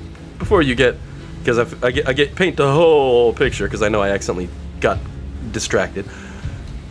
At first you think it's a beholder, but it appears to be a beholder kin, just one you don't seem to recognize right off the get-go. Its green dangly arms stretching out and long tongue flipping back into his mouth as you walk in, odd dark blackened eye with colors inverted for what you would compare as this beholderkin, which is called a spectator for those who actually know, looks towards you, medium-sized, quite large, and floating there as its face slowly turns into a hideously fanged smile. Welcome to my shop. What is it that you might peruse for? Meanwhile, Isaac's rubbing his temple as he looks around and mutters, pretty much everything except the food is magical. In fact, and this was going to be a fun one for Courtney because she hadn't gotten this joke yet, you notice something interesting on one of the tables, just in passing. A bag that catches your attention is one that you've recognized, for you've seen it before. Except the side of it seems to have been repatched and repaired, but beyond that you see written on the back of it, between the two straps, the standard adventurer's bags of tricks and general equipment.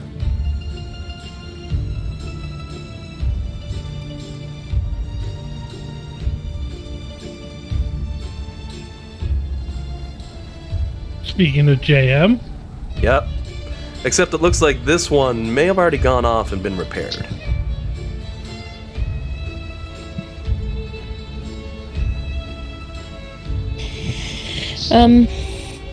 May I sample some of the food? The beholderkin gives a nod of its large head before smiling again. Well, I don't have samples to just give away, but if you are hungry, for 10 gold, you may have your fill. Angled. Well, you know how things kind of taste crappy here, Mr. Spectator? I just wanted to see if this tasted good or I tasted like ash. He gets a somewhat offended look on his face as the whole head turns upright somewhat, as if he got a bad smell. He goes, "Why, I would never sell goods of inferior wares." And he lowers his eyes down. "Though I would ask, before selling you any more than this amount, if you have the capacity to cook it. For if you do not, these rares are rare enough that I would not sell them. But I would gladly allow you to eat your fill and enjoy of their bountiful flavor," nodding its head. Again, your passive insight isn't being triggered that he's trying to lie or rip you off. In fact, you feel that he's somewhat protective of the vegetables that are there, knowing full well, the same as you, that on this plane of existence, to make them taste good is not something anybody can do. Sorry. I thought this plane, everything tasted so good that you can't stop eating. If you find something that tastes good. Oh, okay. Which is why he's offering 10 gold to eat your fill. Because he knows there's no other option once you start. Usually. You get the inspiration of a sort of all-you-can-eat buffet, but it's all veggies. I know Isaac can cook, so he might be interested in getting some of that. Can Isaac cook? It was, His monk could cook. Oh, it was his monk, right? So. The actual capacity to construct edible food on any of the 9 layers appears to be a very rare ability. Only a few people have actually possessed it. None have taught it to your party, with the exception again of the monk having those special powers. But I will say, and this is as the DM, even as Flux leans over and gives a sniff, all that food on that table is incredibly fresh. Very nice, and certainly not grown here. I mean, if it is, it's in some form of storage. But you can tell, unlike other forms of food, if you were to eat this, oh, it would taste good. Be fresh veggies. Yeah. What other stuff does he have around? Everything you could imagine. Little bits of everything. As you look onto the table across, you see a set of cards face up and set out for the majority of parts. They appear to be tarot cards on a table. Then a small purple vial beside that. And then, the creepiest of things, a pair of dolls with porcelain eyes, dead set and dark in their face, staring outward intently. A large rug sits with a price tag on it up in the middle of the room here. A horn, helms, armors, jugs, and stacks upon stacks of gear. You think you could probably find a little bit of everything in here. In fact, if players wanted to have a little bit of fun, you're more than welcome to roll on a trinket table of your choice, so long as it's, an actual trinket table, And you would find that item in here. I can link you to trinket tables if Thanks. anyone would like. Just, for the random effective things. If you're looking for specific magical gears and item as well, you have a feeling this store is probably your best chance. Really and looking for anything. poor Jade, drooling over the croissants that he sees on the table. Sorry, I had to say it.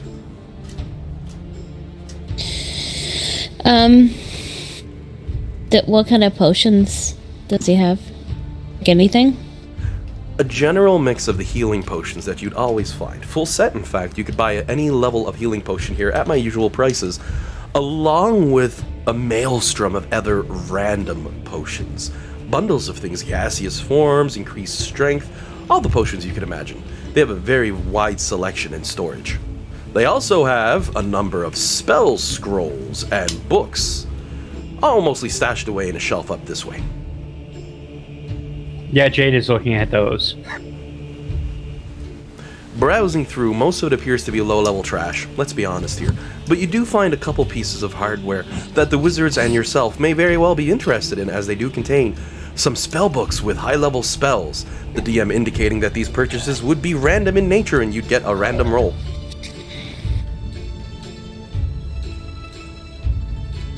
I have random spellbook generators. I use them all the time. First things first, can we get like 2 greater or superior healing potions and put them on Alec or on Isaac? No Because I problem. remember he said he didn't have healing potions, so let's just go right ahead and just make sure he has 2 in his inventory. The Give me just a Spectre. second. Pardon? Jade's checking his inventory, I think. He's like, just give me one second. Yeah. Well, no, I have 10 superior healing potions now. Oh, nice. It's just I need my pencil. I don't know where that's at, so I can't make notes in my treasure book. Alright, we'll give Jade 1 second because he's the treasurer for the most part. And I will... Oh, shoot. I was going to have the spectator do something in reference to what you just said, Jillian. Can you give me a quick refresher on what you just said? I literally slipped when I was thinking of the other thing. I was talking about buying greater or superior healing potions to put on Isaac's Yes. person in his Thank you. right in his inventory, so that he's not in a pinch again. The spectator gives a nod at this and smiles. Ah, any healing potions 10% off, but the strongest of all of them 20% off. Certainly for you. Nodding his head. I bought them in bulk when I opened the shop, you see, and that was a bad purchase. They don't sell. What kind of healing potion is the best one again? I'd have to look at the specific layout. Supreme? Yeah. Oh, yeah, right. I mean, why not buy a couple of those? We have a shit ton of money, right? Mm-hmm. The Supreme costs about, what did I say, 25,000 gold? I'm assuming. I had it written somewhere. I haven't pulled it up in a little while. I can look it up.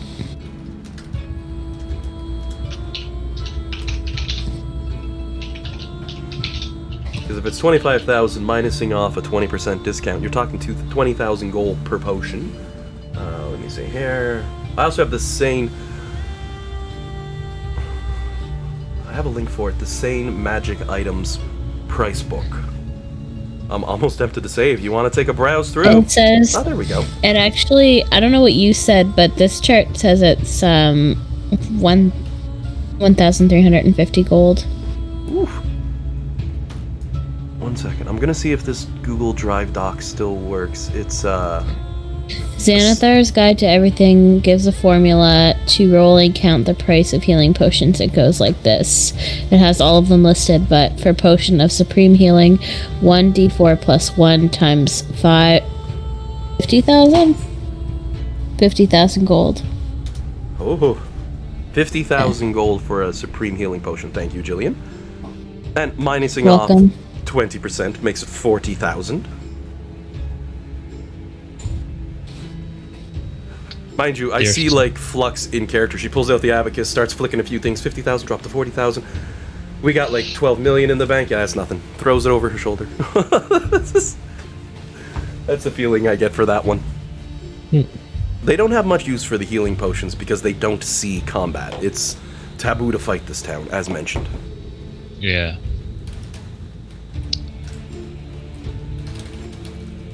And let me see if I can find a link to it. I wonder if it's a cost, like this table says. Like if you can make a potion, I wonder if this is how much it would cost to make it. 1,350. Yeah, I found it. You're probably right, like that's the cost to make it, but I think like it ends up taking like weeks, so... Yeah. So, what I'm gonna throw up, as I often use this for my own personal pricing when I'm looking at stuff, if you look in the handouts on Discord, I've added a link to a Google Doc called the Sane Magical Prices. It's a really, really good one that I found that gives a complete overhaul to the pricing of all magical items in D&D. On that note, if you wanted to take a browse through that and be like, this is like, imagine he sets down the Sears catalog in front of you, and someday someone's going to hear that and be like, what the hell's a Sears catalog? Is it a catalog that got burned? No. That is what I go for pricing, and pretty much everything in there can be found. You found another one of those magic shops that have a little bit of everything. Now, I might have certain limits, like only so many of this, only so many rings can be bought, only so many suits of armor can be bought, you know. But for our wizardy friends, my apologies. You get a random roll every time you buy a book.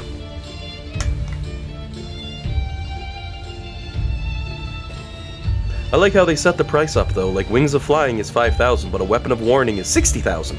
That makes sense. I wonder what they put for healing.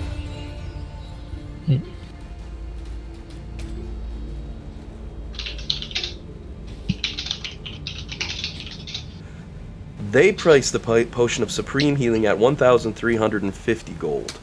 That's not too bad. 1,350 gold for that one on the top out. But we've always made those stupid expensive because they always have been for the campaign. So ignore those. I'm still charging you out the nose for those. You have people who can heal at the high level, so you know they're still 40 grand each. I'm so mean. No, it's all right. I just don't want if it's easier to just give him one. I just want to make sure that he has one because he finds himself in that situation again, so we're not having to be honest, use extra spells when he has a healing option. Part of the reason I'm saying it's still 40 grand is A, the party's rich as can be, and B, you did a lot of work to get me those numbers really quick, and I appreciate that very much. So I run with that. Anytime people help me out, it's a good time. So, but I mean, rope of climbing. I wonder if that's good. All the climbing we've been doing lately. We have one. Yep. Do we? That's good. They're a little slow to move for it, so they're not good in battle. But yes, there is one. And you can assume he's got the best of stuff. Like, you want a necklace of fireballs? He only carries 5 bead models. Due to his nature as Beholderkin, he believes in perfection and not screwing around. So all of his stuff is of highest quality. Though if you ask him if he has a deck of many things, he'll be like, no, that's just a tarot deck. We have a Horn of Valhalla, right? Yep. Yeah, I thought so. If you're looking for some strong things, I think the Mantle of Spell Resistance was a good one. There's also the Obsidian Steed, but that's like almost 125 grand on its own, and other random things like that. I'm looking for stuff I don't have to attune to, like potions or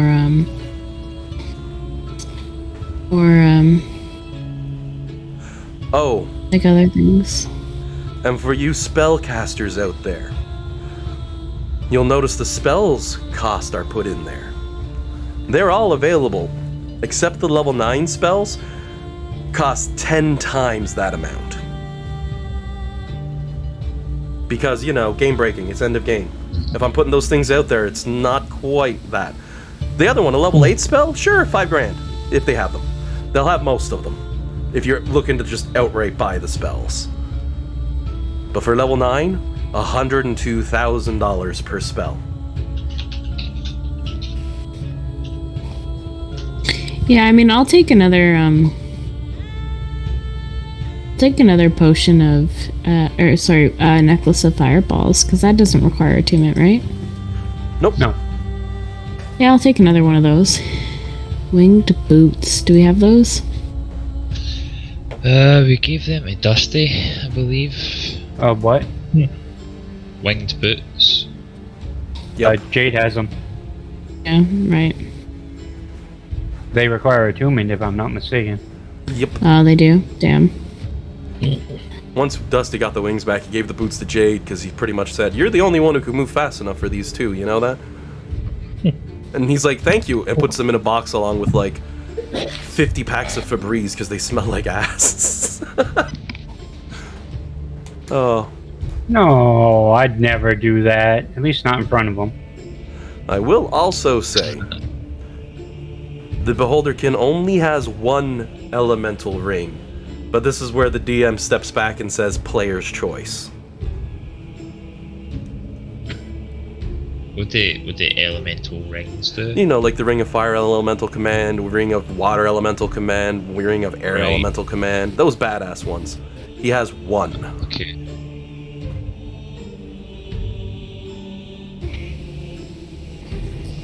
You said he has some spell books. Yep. How many does he have, and how much? He's only got a couple. And if you're looking for one with at least 9th level spells, since he hasn't had time to decode them himself, he would charge $100,000 per spellbook. It's a steal. It's the cost of a single 9th level spell, but the book might be garbage. But it definitely comes with at least one 9th level spell. You can hear him selling it to you like magic cards. You know what I mean? There's a mythic rare in that pack. Don't know what the rest of the cards are, but you're definitely getting Drist. He's in there. You know? That's his attitude. It would take him a very long time to go through the books, so he just threw the remaining ones on a shelf like, okay, I'm done.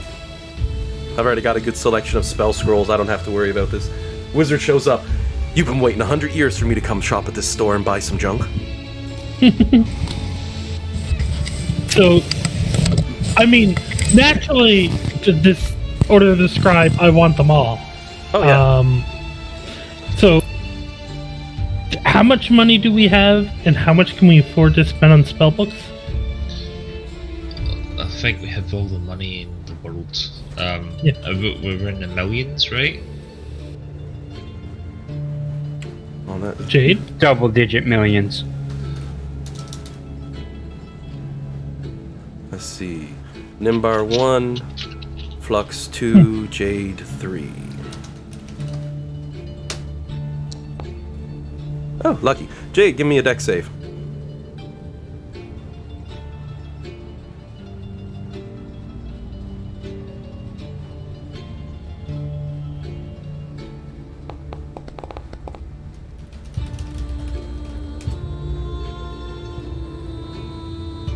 $26. One second here. Oh, I may have been wrong with that. My bad. I actually have to make an attack roll against you, not a deck save. I thought it was a deck save. I misread. But don't worry. This is straight up. Oh! I rolled. No, that's not fair. I mean, I needed it because that's an automatic hit, but I'm not even in combat and it's not even damage.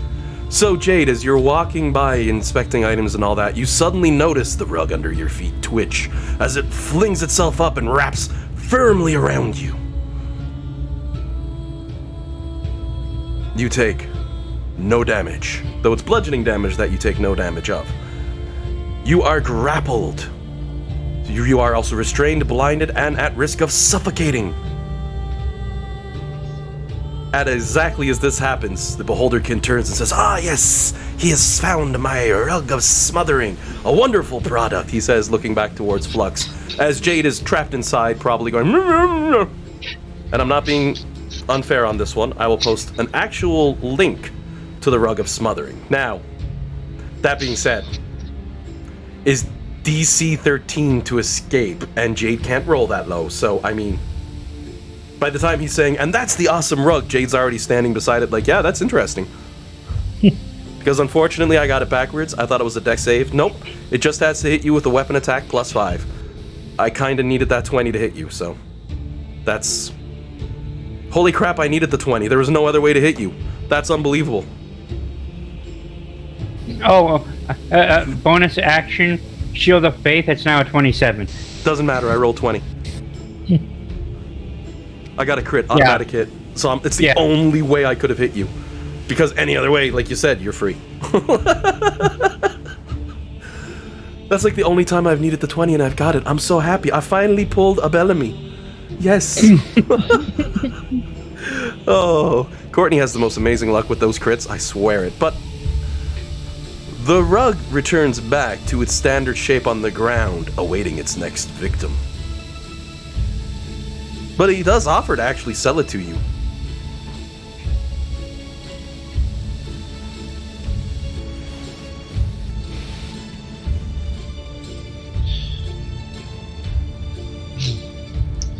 I was flicking through that magic item guide and found something called the Gem of Seeing. Oh no, wait, it requires attunement. Yep. Most of the good stuff's will. It like gives you true sight for 10 minutes. I don't know if that would be handy.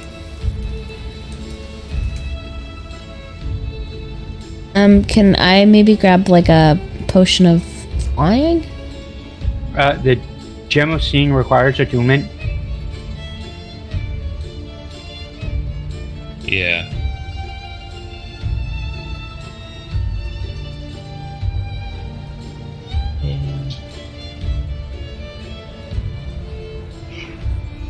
Maybe we should get a folding boat too, just in case our ship gets attacked again.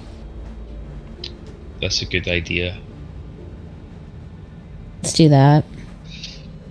Are you, Dan, are you writing down this stuff? Or do you want me to write it down somewhere? No, I'm looking it up as we request it, and then, well, I'm looking through that page to find the price and taking care of it that way. Mm-hmm. Well, I'm gonna tease magical items then. Because as Flux is looking around, she picks up a rather interesting looking necklace at one point with beautiful designs and styles. Damn it, let me copy the image. Okay, open image, new tab, copy image. I hate that I have to do that extra step.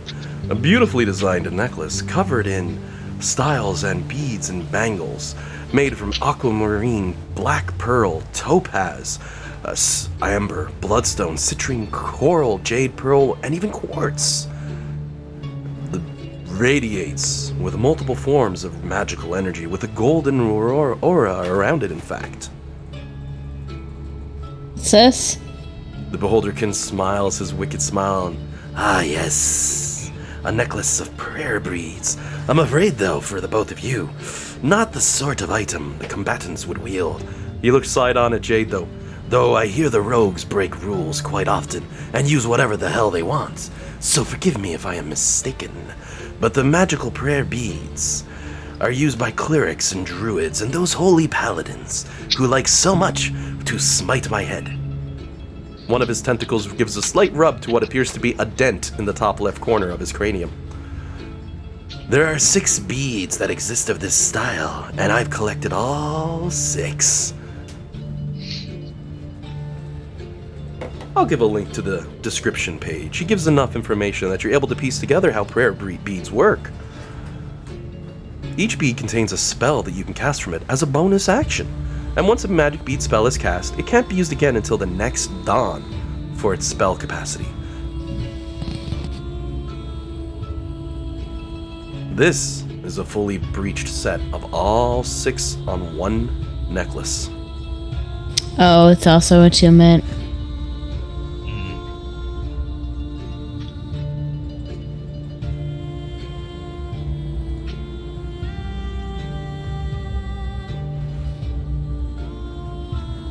The shopkeep would also admit to carrying a very large assortment of weapons, but all 5 of its eyes stare straight at the blade on your hip before looking back up towards you and saying, "But I don't think you care for those." Thank you, though. I'm all right. Interesting. Nimbar, you stub your toe. Again, I'm not actually there. I know, you're off working on the other stuff. That's why I'm like, Nimbar, you stub your Right. toe. Back to the other Okay. two. Just for the heck of it as we go through some time. Because it's not often you all get to purchase, and I kind of realized that was an opportunity here, so. Do we have potions of invulnerability? He'd have one. Do we have any, Dan? Maybe.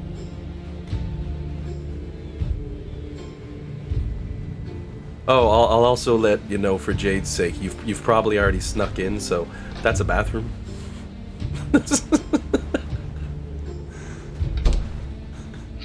This, No. I would be respectful while we're still doing business. I won't have snuck in yet. Okay, so last night. Yes. Oh, Last night, Jade just went stealth and invisibility and just went through the entire town. He knows everything everywhere. Oh, you want that? That's over there.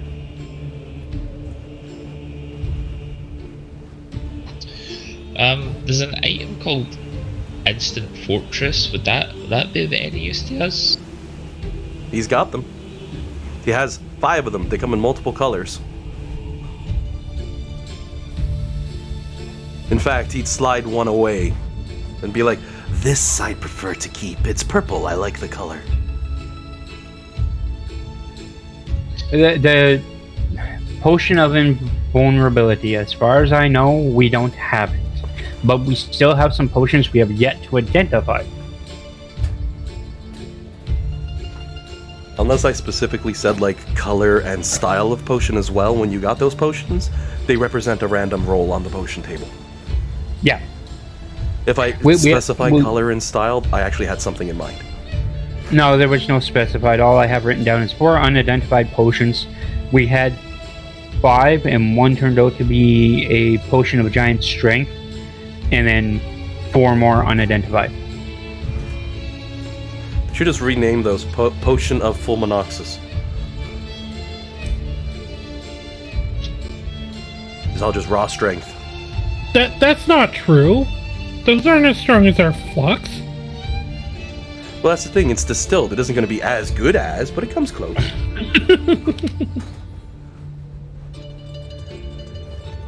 So how much is a potion of invulnerability? That actually should be on the same magic calendar. Let me see here. He only has one because it's a fairly powerful.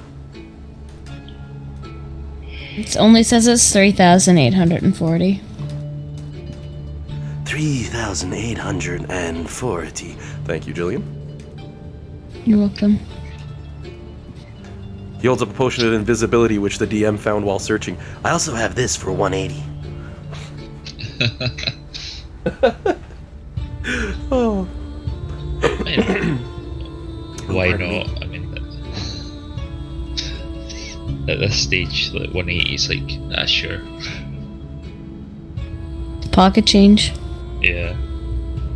Hey, John. Do you have a spell school preference?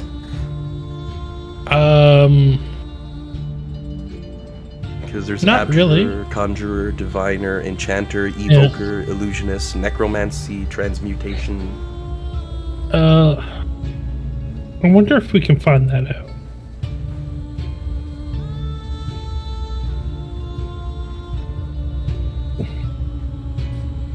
No, it doesn't really. Alright. Or, actually, you know what? We gotta extend this a little bit. Kieran's character's Isaac is presently perusing the shelf with Jade of magical scrolls. It was why Jade got sucked up in the carpet and Isaac didn't. Mostly because Jade was here. And I didn't think I'd hit him. I didn't think I ever would. Because it's Jade. Like, if like he's standing right in front of you and you throw a rock at him, you'll miss. I don't know how, but you just do. But I digress. If Isaac's character, or if Isaac, oh god, sorry Kieran, if Kieran's character Isaac was looking for a magical book, what school of magic would he be aiming at? Time. Well, besides him, I meant for your character. Because there's no time magic Well. books on that shelf. I mean, I'd love to, but then it would be accessible to all wizards in the world, and that is antithesis to how his character's design is, you know? You Yeah, get those through yeah. level ups, you get the other ones through everything else. Yeah. I don't know. Nimbar is I want to learn all the things. So literally it'd be any. Okay, then let me just see here. Yeah. Because I can Nim- cheat. Just so long as it's not fire based.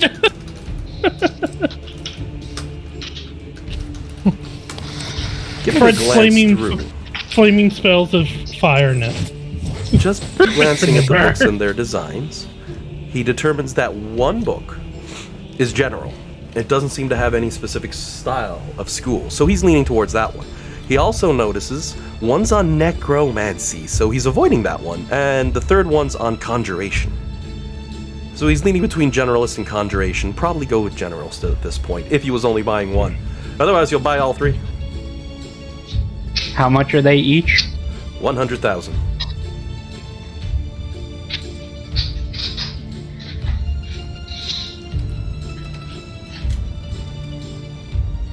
Okay, so we got 3 spell books now.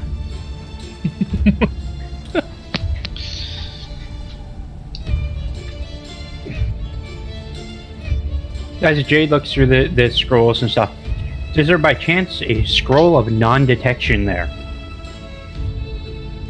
What level's that? 3rd level. Yeah. Abjuration. They're cheap as heck, too. They're inside the same magical item prices. Everything under 9th level is regular price. Anything under 5th level, you'll find the scroll for it.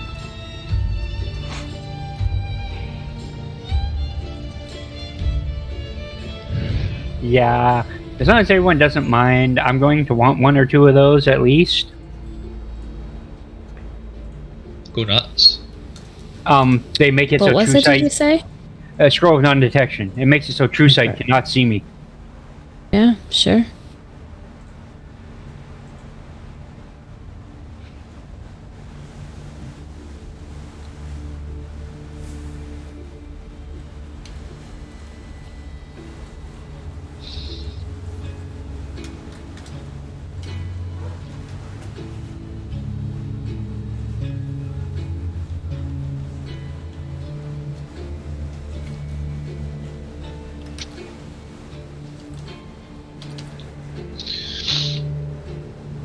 Guys, I was going to look up something on D&D Beyond, but I've forgotten what it is, so can one of you just tell me what it is I was going to look up? Oh, if only. Come on. Come on, quickly. I can't be expected to remember everything. I was just looking up if the Onyx dog, which is a figurine of wondrous power or something like that. I think there's a couple different kinds of it, but basically you can summon a mastiff for up to 6 hours, and it can talk to you. It has dark vision, and it can see invisible creatures. Pretty cool. Can we just recall that one You good can puppy? only use it. The good puppy item, but you can only use it once a week. That's a good puppy, I like that. I just like that item in general. If we buy it, can we call it Fergus? Sure. It'd be very situational. I mean, a Mastiff only has 5 hit points. As much as I want to call it Fergus, do you think that will cause problems at your place if you keep saying Fergus? Well, we can only use it once a week, so it wouldn't happen very often. If Fergus is focused enough on his chew, then I don't think it's going to bother him, because I've just said Fergus a few times now, and he's skillfully ignoring me. Okay. You're not He saying hasn't it gotten through naturally, that yet, folks. though, which is good. Yeah. Oh, I will add in guys. Jillian. As Yeah. as Flux is looking around, she notices a little golden trunk coming up and over the edge of the table, taking one of the pineapples and it disappearing under the table. Really? This process continues every few minutes. You see your trunk come and something disappear. I will just drop 10 gold on the table for that. The shopkeep Good says- call. Shopkeep gives his head a shake as you go to, and it's like, no, she's already paid. Just leave her have her fun. And he just smiles as he looks down, and she's still going under the table for food. Even though she seems to be sneaking around, Lulu already paid. Lulu shouldn't have to pay. Scroll-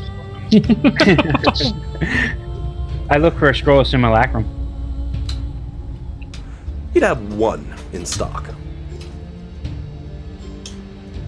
The folding boat only has can only hold 4 medium creatures, so we'd have to get 2 if we wanted one.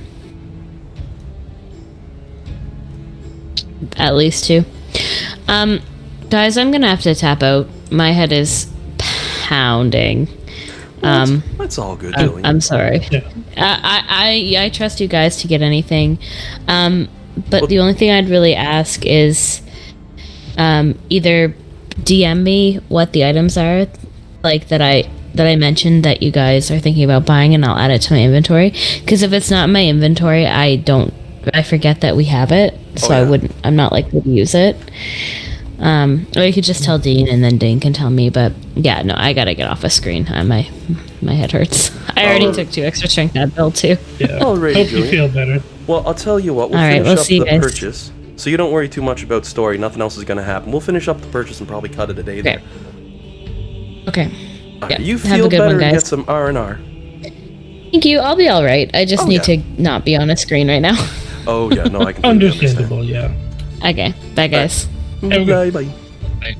Thanks, Alan. Alrighty, gents.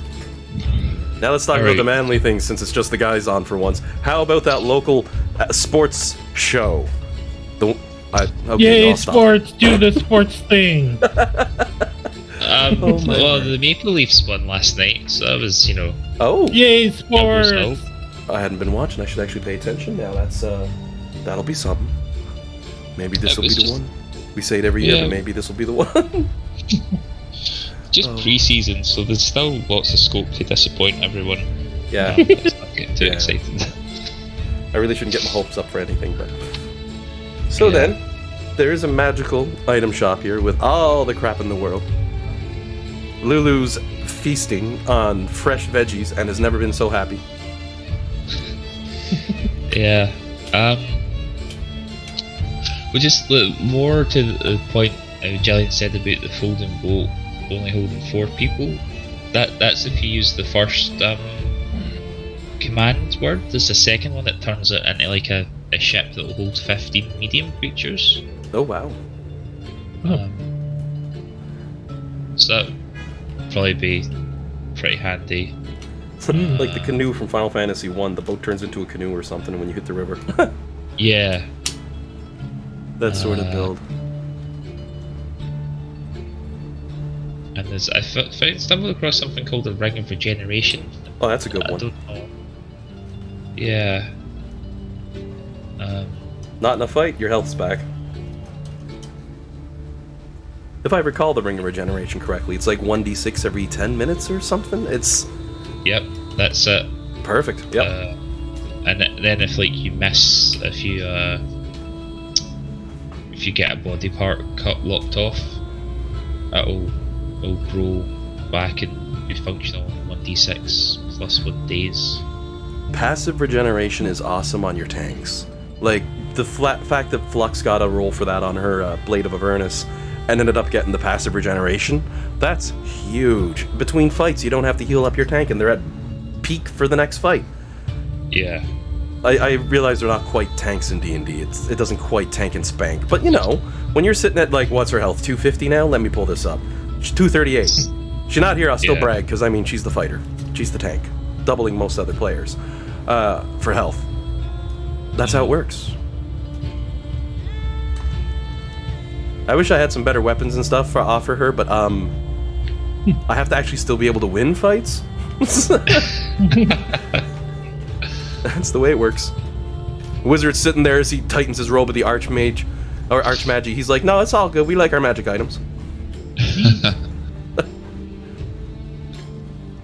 But this shop does have a good assortment of everything. As I've mentioned a few times, if anyone's looking for anything, this is one of your last chances essentially to do some shopping once again. I like to throw them in every now and again in a D&D game, like... Yeah. It's kinda... I always find it difficult as a druid to find items that are Why'd you think I tease you with that necklace? Yeah, it's very tempting. Like having like the prepared spells that would free up would be really good. But it's like then it's just a question, like, you know, would you give up? Like, Staff of the Woodlands is very iconic. Well, And then you've got the green, the dragon scale mail. If it didn't give me like a damage resistance, like, I would unattune from it, because then it still works as scale mail. oh yeah, you get your plus Like- 3 or 2 from it. Yeah, and like the shield I've got is really good. Like, maybe once we're like not on this frozen plane, it's like I maybe might not need the cold immunity, so that would be a candidate. But it's very tricky. It must be great to be a high level artificer when you're just like, oh no, I'll just attune to everything.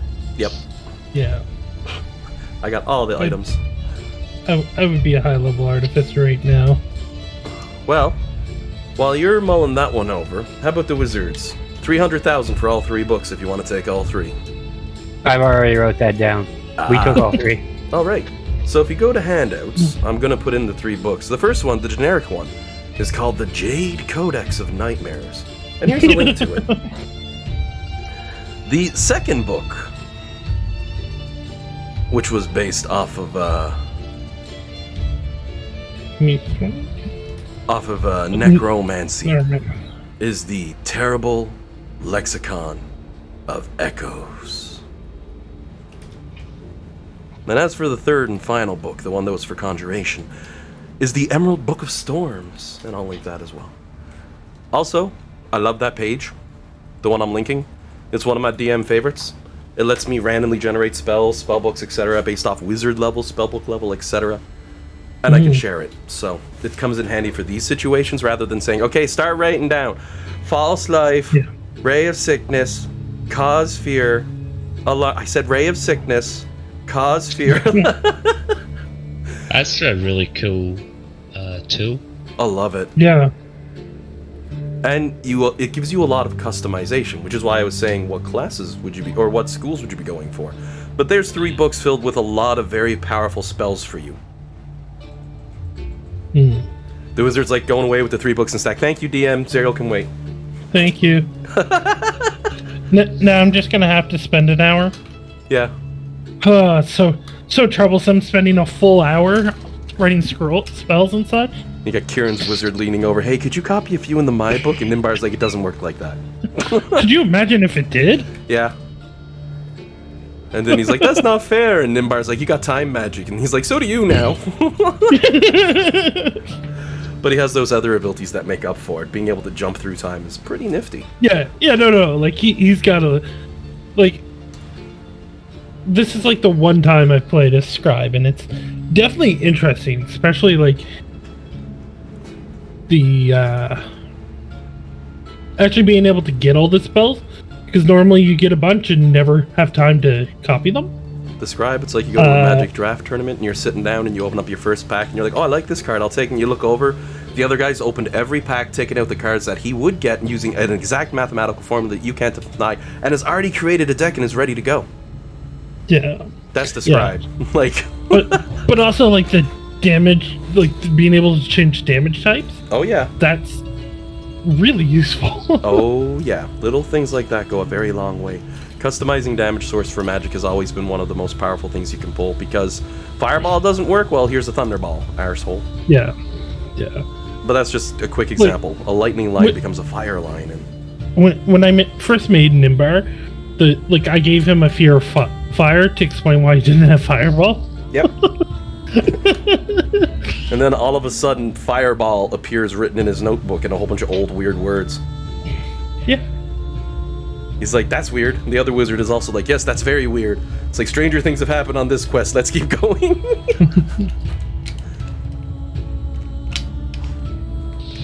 It's like, how meticulous are the DM's plans? And I could see Dan speaking up someday. Well, I told him that Smiler showed up later than he said he did, and it almost threw everything out of whack, so I think he's got plans.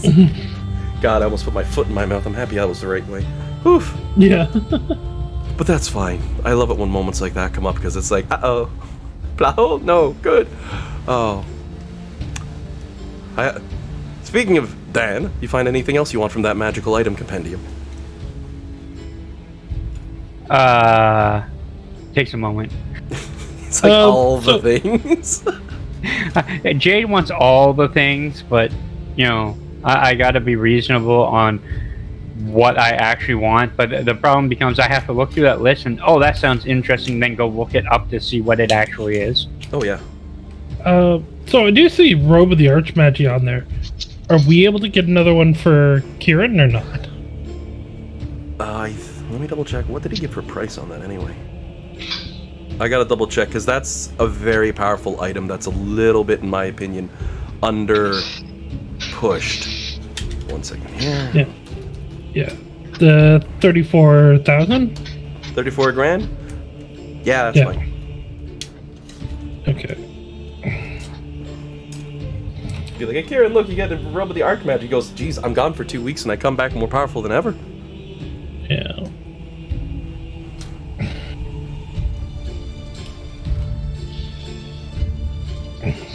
What color?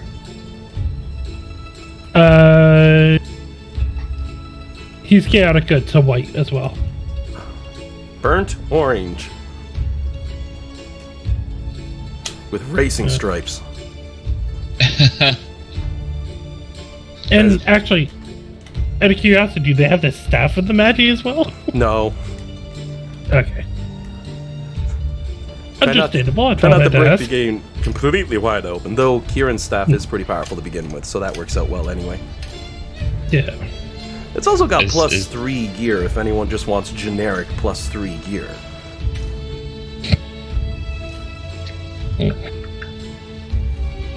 Generic +3. Take out generic +3 shield. I then have 26 AC. It's pretty insane. Yeah. And the option to go, I take half that. Thank you. Sounds like my next boss fight. Oh, I'm supposed to be on mute. My bad. Oh. Yeah. Next boss fight, I have such a good boss fight in mind. It's going to be scary good. Like, really scary good. I can't wait, but I'm going to have to wait. Because, you know, it's like 1:30. I mean, I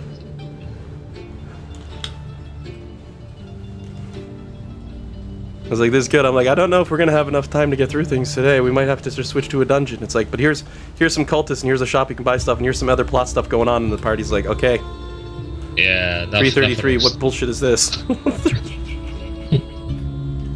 Nothing will slow down a adventuring party in its tracks like a magic shop. Yep. Yeah. I honestly completely forgot the shop was even in this town until I loaded up the map today, and I was like, oh right, this is their opportunity to buy stuff.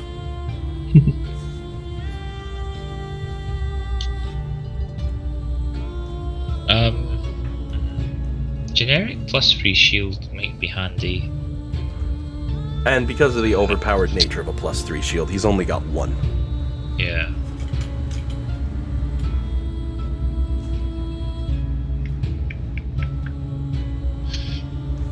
Oh, if this guy's a collector of magical items, would it be worth asking him about Apocalypse Blades? Or would he just go, nope? Nope, we don't mention those to anyone. Gargoth leans forward at his table for a second as his head perks up and he goes, whoa, whoa, whoa. Oh no, crisis averted, and Bellamy looks at him. Look, as I was saying, if you're trying to balance 17 cups on top of each other, we need at least 3 bards. He's like, okay. It's alright, Alex not there to say that anyway. That was Dean floating it out to the Oh, I know. to the group. And I mean, Bellamy's probably not just sitting there annoying him, but that's just what I'm going with because I'm lazy.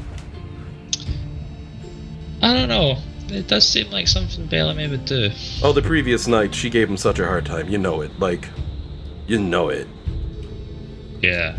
But she'd be right at this magic shop talking up and trying to get a deal. I know. I figure. She'd be doing something. It's hard. It's a lot of times I can predict the character's movements, but she's like, oh, I'm a little chaotic. It's like, god damn, you're just like Jade. I can only sort of guess what you're gonna do. But that's half the fun. Agents of Chaos, it can be hard to tell what you're about to do. Lawful good players, I can usually guess, but I've been proven wrong many a times. Actually, to be completely honest, anytime I assume what a player is going to do, I've already ruined the story. You just put out options and roll with them. And then don't be surprised when the rogue's like, what about option D? And that's like, there isn't even option C, how'd you find D? I can only blab so much while you're all searching those magical items, by the way. Yeah. I think the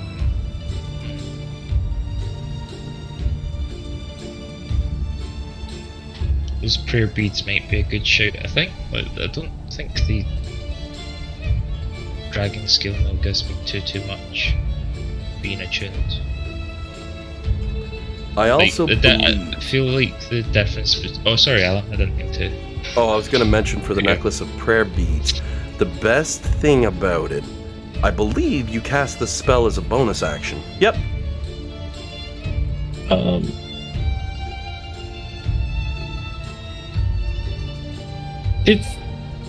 Are we able to get things that aren't on that list? Possibly. That list is a little bit old. A lot of things have come out since, right? Yeah.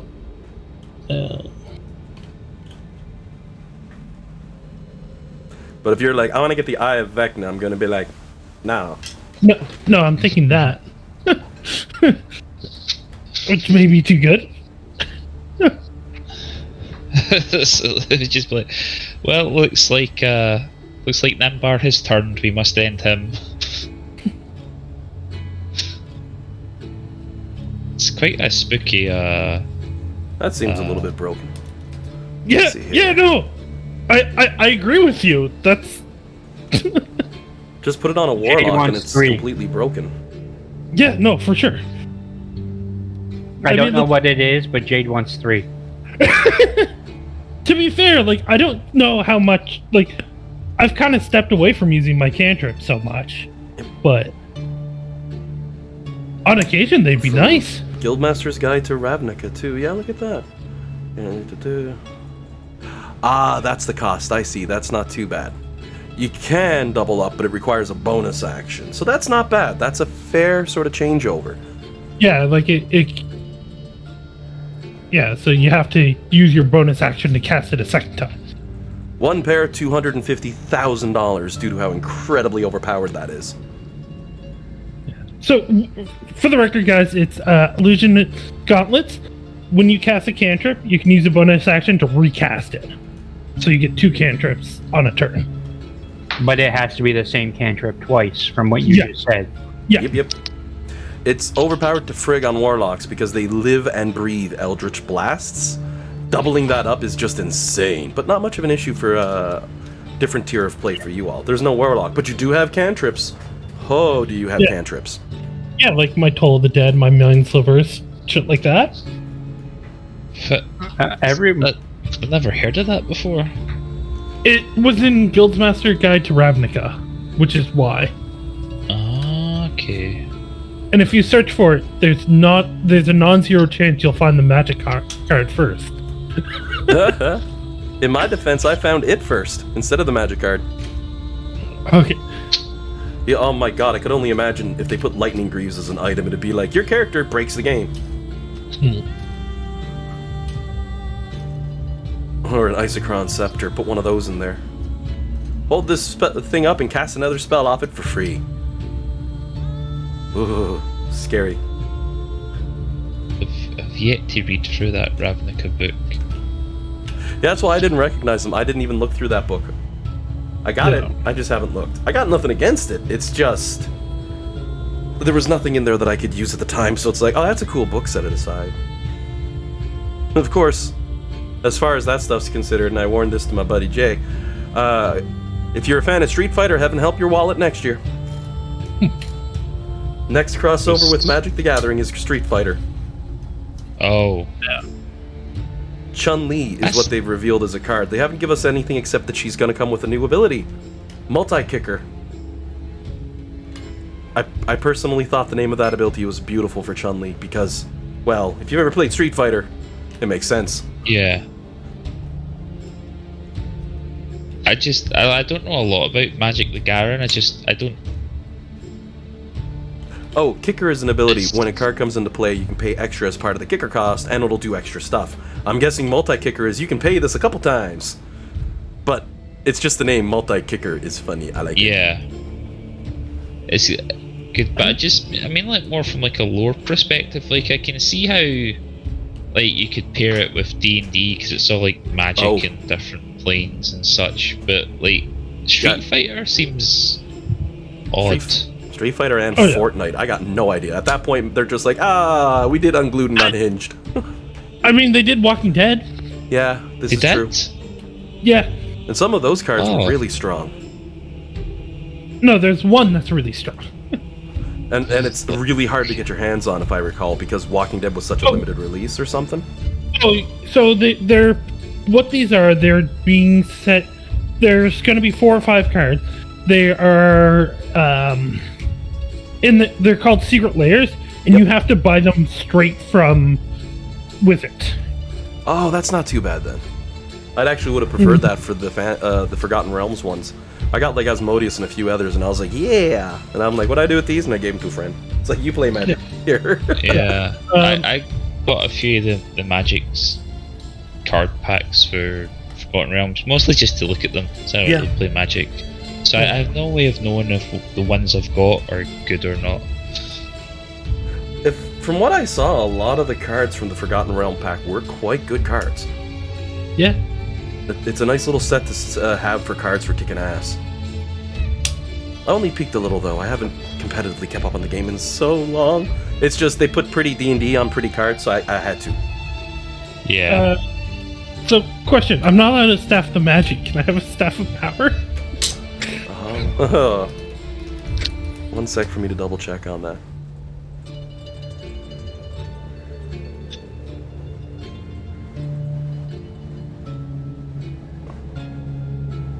Fireball, global vulnerability, hold monster, levitate, lightning bolt, magic missile, raven, field, wall of force. Break it, repeat it, destroyed, remaining blah blah, 50% chance to travel to a random plane resistant to an explosion. Ha! Yeah, why not? That's a fun one. Sweet. Same sort of thing as Kieran's staff. It's full of a lot of abilities, right? Yeah. Alright. People Definitely be like, want but the staff. that item will break my game, and I'm like, players can just cast it anyway. You gotta deal with it. Staff of come on, copy. Thank you. Just be cautious for anything that requires attunement. Yeah, so staff of power is 95500 money. 95 grand. So I won't get the illusionist gauntlets unless someone else wants those for like the simulacrums that we're getting. That is you guys' call. I was just kind of looking at what was available. I saw that and went, that's really interesting. So many things, so many good items, so many powerful items. Yeah. Well, tell you what, guys, because it is a lot to go through and it's a lot of info. Yeah. If we wanted, we could cut it here for the week, because we've already gone over a few things. And if you all want to just browse magic items in general, you can always message me on Discord, and I can be like, oh yeah, this much for that many. Most items will be on the table here. Just the most exceptionally powerful and rare of magic items won't be. You know, like Staff of the Archmagi and stuff like that. Like, certain items are just too powerful for me to sell to you. Might find them in an adventure or something stronger, but yeah, for generic magic items and all that, we can just call it here, and you guys can take a browse through at your leisure over the next week and fire me items if you're looking for anything. Sure. Are we going for those prayer beads? I think you said you were wanting them, and they were a very affordable price. How much are they? Compared to others, I think they were one of the more expensive, but even then, it's on it. Just 1 second here. Not a smiting, not a bless. It's got the full thing, so I need to get to the wind walking. There we go. 96 grand. But you get all them spells as a bonus action, so long as you're wearing it. Once per day. Bonus action planar ally seems pretty insane. Little iffy, though, on this plane of existence with the way things are messed up. But the other spells, like Windwalk, everybody can fly. And other random shit like that. Windwalk is good for, I think, like travel, but I think it turns you into a gas. Yep. Gaseous form. So it's maybe not like so good in the dungeon like if initiative's rolled. Because I think it takes you 1 minute to change back, so you could get caught with your trousers down, so to speak. Enemy just pulls out a vacuum cleaner. You coming over here? Oh my. That necklace might be broken. Branding Smite from Jade. Then he does his action to sneak attack. Oof. Oof. You can probably think of a few things that are like that. Nasty.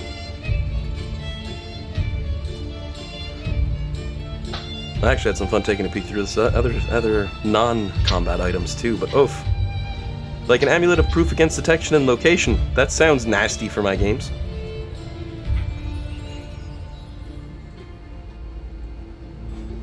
But yeah, try not to break the game open there with your damage levels, Jade. Just a little bit. Go easy. Enemies have to last at least 2 turns. That's why I didn't go Paladin. I didn't want to smite through my sneak attacks. This enemy is immune to radiant damage. And Jade's like, they're all immune to radiant for some reason. And I'm like, I wonder why. It's a good thing sneak attack doesn't count as radiant. Yeah, but you can't smite them. Oh my word. Oh, I'm glad I took those couple levels of wizard because I can now change the element. Well, hey, look, I'm smiting with fire. so since the path got slightly shuffled, but things didn't really get changed actually too much for today's game, you'll have a decision that you need to make for next week, armed with the meta knowledge. Will you A, risk it and try to get Zariel now, or B, figure it out later and move on to the dungeon? Because you can always jump on that next week once the full team's here and you get all your info. If you still want to do that, by all means. I've just sort of given the opportunity that could have been paused, because, well, as I painted it to you, it's not going to be an easy challenge. And if we were already 2 players out and one player is essentially doing support, that only leaves like 2 or 3 of you to fight. Yeah. And that could get nasty quick. But yep, it does give you food for thought if you want to run that gauntlet next week, or save it for another time. When I mentioned to Alec, for your info there, Dean, on this one, that if they had a third person on par like Mad Maggie, you could get the whole team in at once and hold concentration. That's sort of a DM hint that such a thing exists, which means such a thing could someday happen. Third person, yeah. Some shaman on par with her, essentially. If you can find that within this lair of hell, who's also willing to help you, it would make this an easier process. But that also won't happen anytime soon, you don't think? If you didn't find one in this town, odds are you might be looking. Yeah. Just to confirm, we did check this. The Scarecrow can't actually cast spells and i.e. help, right? Glorified cleric. No magical capacity though, but they're an amazing healer. They do a great job patching people up and getting them back on their feet. That's kind of what I assumed. I just kind of needed to double check. Oh yeah. Unfortunately, there's no one in this town that can provide the support that Alec would require to further bolster his spell, essentially. There's one person, but we're gonna have to bribe him to help us. Oh god, yeah, no, Gargoth isn't gonna give a help with that one. He's like, wait, you want my help bringing Zariel back? Ha! I stole her power. No. Yeah. We'll stop Bellamy from annoying you. He'd just get cranky and disappear at that point. He'd just stand up and he'd say, you know what, screw you guys, I'm going home. Pull an Eric Cartman and just leave. Yeah. Oh, pardon me. I don't think Gargoth would pass on the chance to see one member of the party in extreme pain. Oh, that's a good point, actually. He'd just be standing there watching Alec taking a drink. They're like, you gonna help him? He's like, no, this is awesome. Get me some popcorn. Yeah. Just bleeding out my nose. There's blood everywhere. Yep. You missed a spot. Oh, cheers. Aye. He picks up like a handkerchief to go help you, just wipes blood off of himself that's splattered, puts it back away.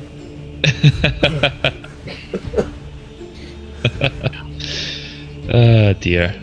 Okay, well that's... Yeah, it's probably going to take us a while to sift through these magical items. You make a good point. That's the thing, and plus the other decision you have to make. Try to save Zariel now, or try to save her someday in the future. You know you can put her on ice. That's the other flip that I have to add in now, as you're coming on to the end with these chemicals. I was going to wait till the 145 marker, but we're not going to get there today. I misplaced. I forgot we're on 1 to time. I thought we'd do a skip at some point, but nope.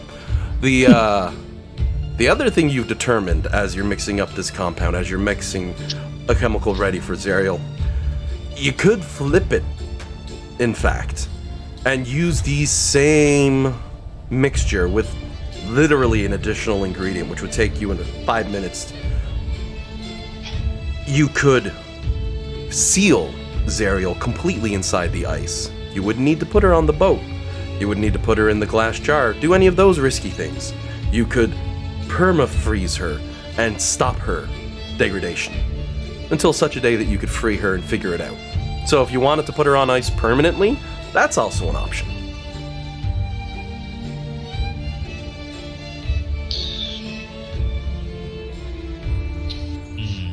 So you can go in cryo. You can take her out of cryo storage and try to save her now. That's your two options that you're left with. But you do have a way to secure her. Now, if Nimbar hadn't made a simulacrum of Alec, you wouldn't know the first half. You'd only know, oh, I can prolong her freezing. Put her on ice permanently. But, again, you got all the extra info on this one. Something to think about for next week. And you can also chat with the other party members when they're all here for what they want to do. And, again, the magic items. I know that's sitting there flipping through pages like, holy crap. Yeah. Then grab finding the other things books. Things like illusionist gauntlets, or bracers rather. Just keep in mind, supply is limited. Stock may not be, but supply is. You might only have one or two of the most epic of powerful things. Yeah. Also, there's that new book's just been released out, so there may be a couple of more magical items floating around for people to look at. I have to peek through that one too. By all means, take a look. He might be like, yeah, we just got these new items in. I put in an order from Sears and they just carried through last week, so you know. Do we want to put a post up in the channel so that way the others know to go through, or? Oh, yeah. Yeah, we can do that. That just seems like the fairest thing to do. Yep, that's a good idea. Which is the new book? Wild Beyond the Witchlight. I'll put that there as a quick lister. Hopefully people catch. But, alrighty. Yeah. Well, I'm gonna call it there then, while you're all still browsing. You'll get a good idea of what sort of price based off of uncommon to very rare and legendary from the same magical item price list, but as you can see, I tweak that on the spot sometimes, depending on what you're getting. Like those super gauntlets, 250 grand. You want a double cantrip? That's nuts. I love it, but that's nuts, right? Yeah. But I think we should still get it because we constantly have a simulacrum, so it's not bad to have on it. the rugged smothering, though, that's only 150 gold. He's like, please take me. I really want that to be in the thing. I It's I not guess sentient. if like if you had like dual cantrips with Thorn Whip, you could do like spam Scorpions get over here move. Oh my god. Yep. Or pull a Spider-Man, just start swinging through trees. I know it doesn't quite work like that, but you know. I mean, as a DM, it could work like that though, Alan. Yes, yes it could. It's a spider druid. They got the bracers on, the vine comes right out of the wrist of the bracer. It's like, oh yes, yeah. I just finished the Spider-Man PS4 game, and it's really good. And now I kind of want to do that more than anything now. Become Spider Druid. Oh, I gotta give that a shot. Spider Druid does ruined me, whatever though? Spider Druid can. I tried the Spider-Man VR experience on PS4. Oh. I was like, oh, now I want a VR as Spider-Man. Let me VR as Spider-Man. It's like, no, it's just a demo. It's like, you guys suck. This was the best. I'm web slinging. Yeah, why would you tease me like this? It's like, do you guys know how blind I actually am? This is as close as I'm ever gonna get to something this awesome. Give me more. And they're like, okay. How about this airplane Buy it. game? And I went and I bought like a flight stick and all that stuff for it. And I'm like, give me more. And they're like, wait, there's only 2. Nah. I like VR. It's good fun. But I'm too cheap to actually spend money on most things that are expensive like that, so I find sales. Yeah. Like I look at the flight stick setup by it's actually called a HOTAS, HOTAS, and it's by Yeah. Thermaltake, and it's Thermal or whoever the hell, and they're like $250, and I saw it on Kijiji for 20, and I was like, okay, here's $20, and I took it home and it worked, and I was like, I'm flying an airplane. I'm not hard to amuse, I'll be honest. Nothing wrong with that. No. Nope. We have an almost unlimited supply of alcohol. That Book of Wild mount has an amulet of the drunkard. Oh god. It smells of old ale-stained wood. While wearing it, you gain 4d4 plus 4 hit points when you drink a pint of beer. Oh god, that's nuts. No attunement required. Oh, I will say as well, this town does give you an ample opportunity to restock your liquor provisions. They brew their own, and they do a pretty good job on it too. It would remind me of this one time I was doing a Viking show on Lindisfarne, and it's a tidal locked island, so it's only a few times you can cross over during the day. Anyway, the Viking Society showed up, and we were going to the pubs and stuff, and they ran out of beer because it went from having like, I don't know, a few hundred people to almost double the population. Oh wow. So they were running out to the hotels to get beer barrels from the hotels and then roll them back down the street to the pub. Oh wow. That'd be a good day for that pub. Yeah, I feel like that'd be a similar situation. It's like, how much do you need, guys? Everything. The 6 of yous. Yes, everything. Please and thank you. That I suit of don't animated understand where your armor. confusion is. The suit of animated armor at the bar. Oh no, I actually have a meme for this.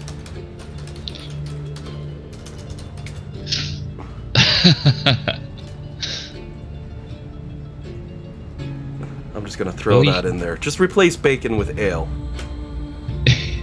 Yeah.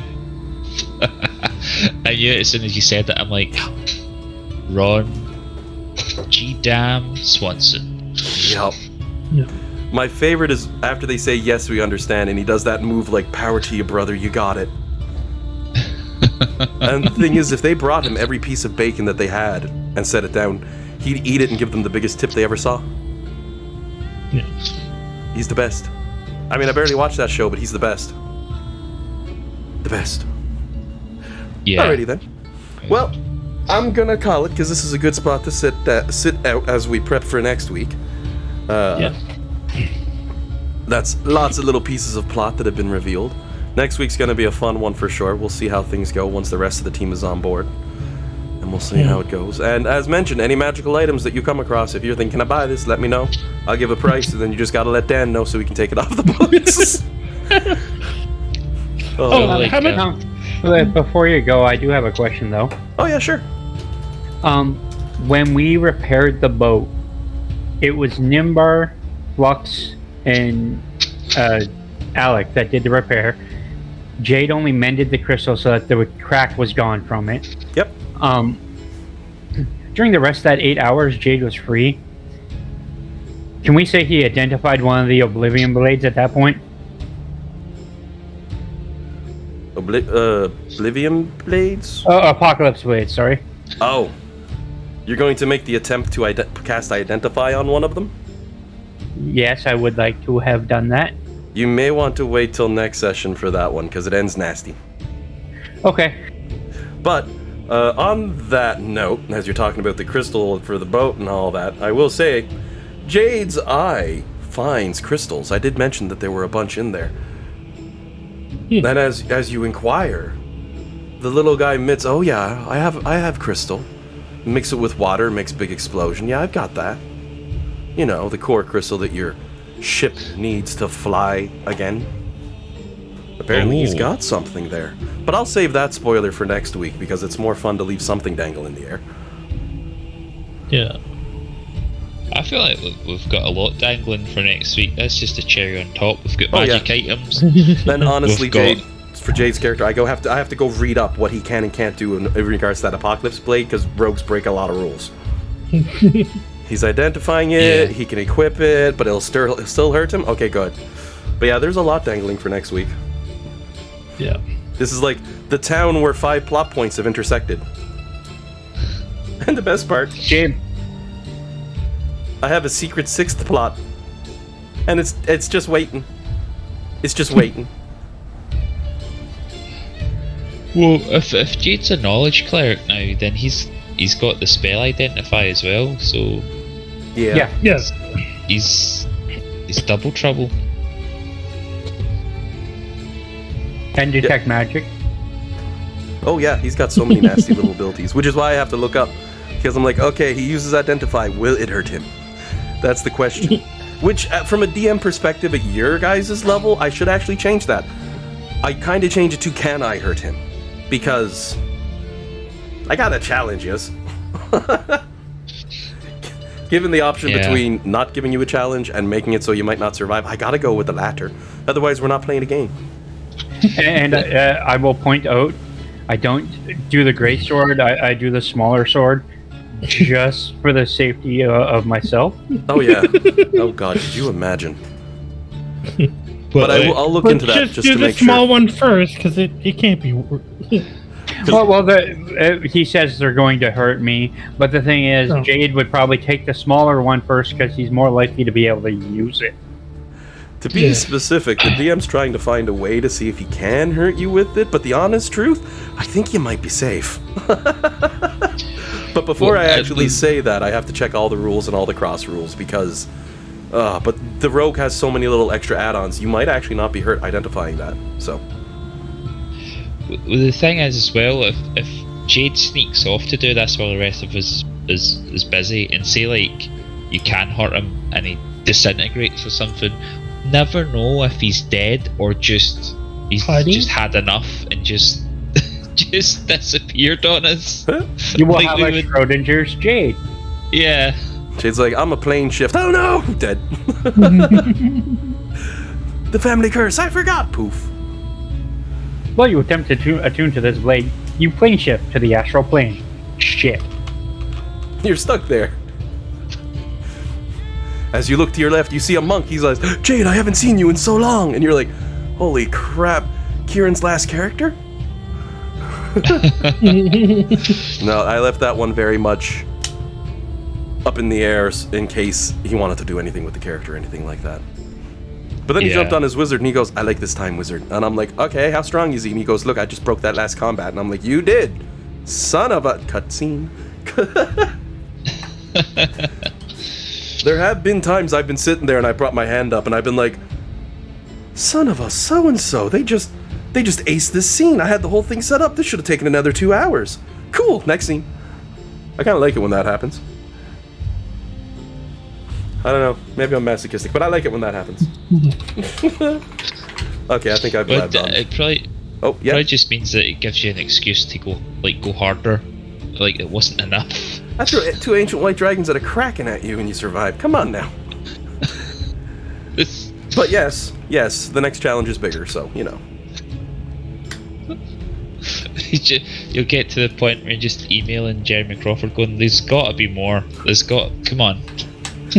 Dear Mr. Crawford, I have written myself into a corner. Can you help me? And he replies, have you tried anti-magic? And I reply, yes.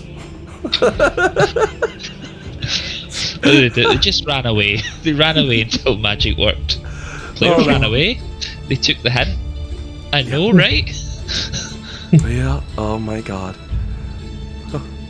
Oh, I like it. I found the perfect picture to summarize up Jade's inventory at any given moment.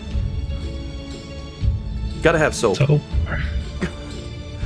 You don't never know what you can do with soap. Biff it out a gelatinous cube and it'll damage it, right? But it's the abacus and the potions and all that stuff. Actually, I think Jade has all that. Oh yeah. I see there's actually, whoever's done that, the art station has made pages upon pages of those little mixtures. It's really nice. before I forget, Jade, did you already subtract the amount that we needed for the supplies in the, Oh, how much was it? 500 golds, I think. Yeah, I think that's what Ellen said. Okay. Yep. Just while we're tracking money and such. Money in D&D is mostly a way to restrict lower level players from spamming spells that are too powerful. At the higher level, money is your chance to show off. Yeah, which magic items do we want? All of them. I want Dust of Deliciousness. Dust of Deliciousness. Never heard of it. It's a wondrous item in the Wild Mount book. This reddish-brown dust can be sprinkled over any edible substance to greatly improve the flavor. The dust also dulls the eater's senses. Anyone eating food treated with this dust has disadvantage on wisdom ability checks and with some saving throws for an hour. But it makes it taste good. It's that was pretty key in like a big moment in the Critical Role campaign too. I won't spoil it in case he's ever going to watch it, but it's more for like a social deception kind of play. Oh yeah. Hey, occasionally we just want good food down here, okay? Oh yeah. Right? That's the thing. At level 18 in play, a lot of the small things you do to piss players off are just an inconvenience. Like, I have to warp a whole goddamn plane of existence to make things a challenge at this point. Which I've done. The next dungeon, in fact. That's a fun one. Yeah. By the way, once we have all our magic items, probably going to need to re-import them into Foundry. Oh, yeah. I'll do a re-import on the characters at that time. But I mean, you're going to need your long rests and your attunements first. Yeah. You may not have time for that. Ooh. We'll see. Well, I've had enough fun throwing up some memes and all that, and you all have a lot of stuff to look through for magical items and shit, so... It was a great time. Thank you, Alan. Oh, great time, Yeah, everybody. Thanks for running the game. Hopefully next time we can have the full team. Oh, yeah. Yeah, hopefully. Yeah. Hopefully. You need at least 5. Oh, my word. Hopefully Kieran's feeling better. I feel bad for him. Yeah. Up at like 2:30 in the morning sick. That's horrible. Poor guy. Yeah. It's rough. And he's like, I'll I'm just not go making... kidnap them all, and then we play. Yep. Nap, Pepto-Bismol, Advil, and Tylenol if you need it as well, and then you're good to go. And if you're not good to go after all that, don't. Because, oof. If that didn't do the job, you're basically nuking it at that point, right? Like, oh. But, anyway, I'm going on a tangent. Y'all have yourselves a good week, and we will see you all next week, where you'll get the chance to use all these new magical items. Alrighty. See you guys. Take it easy. Later, everyone.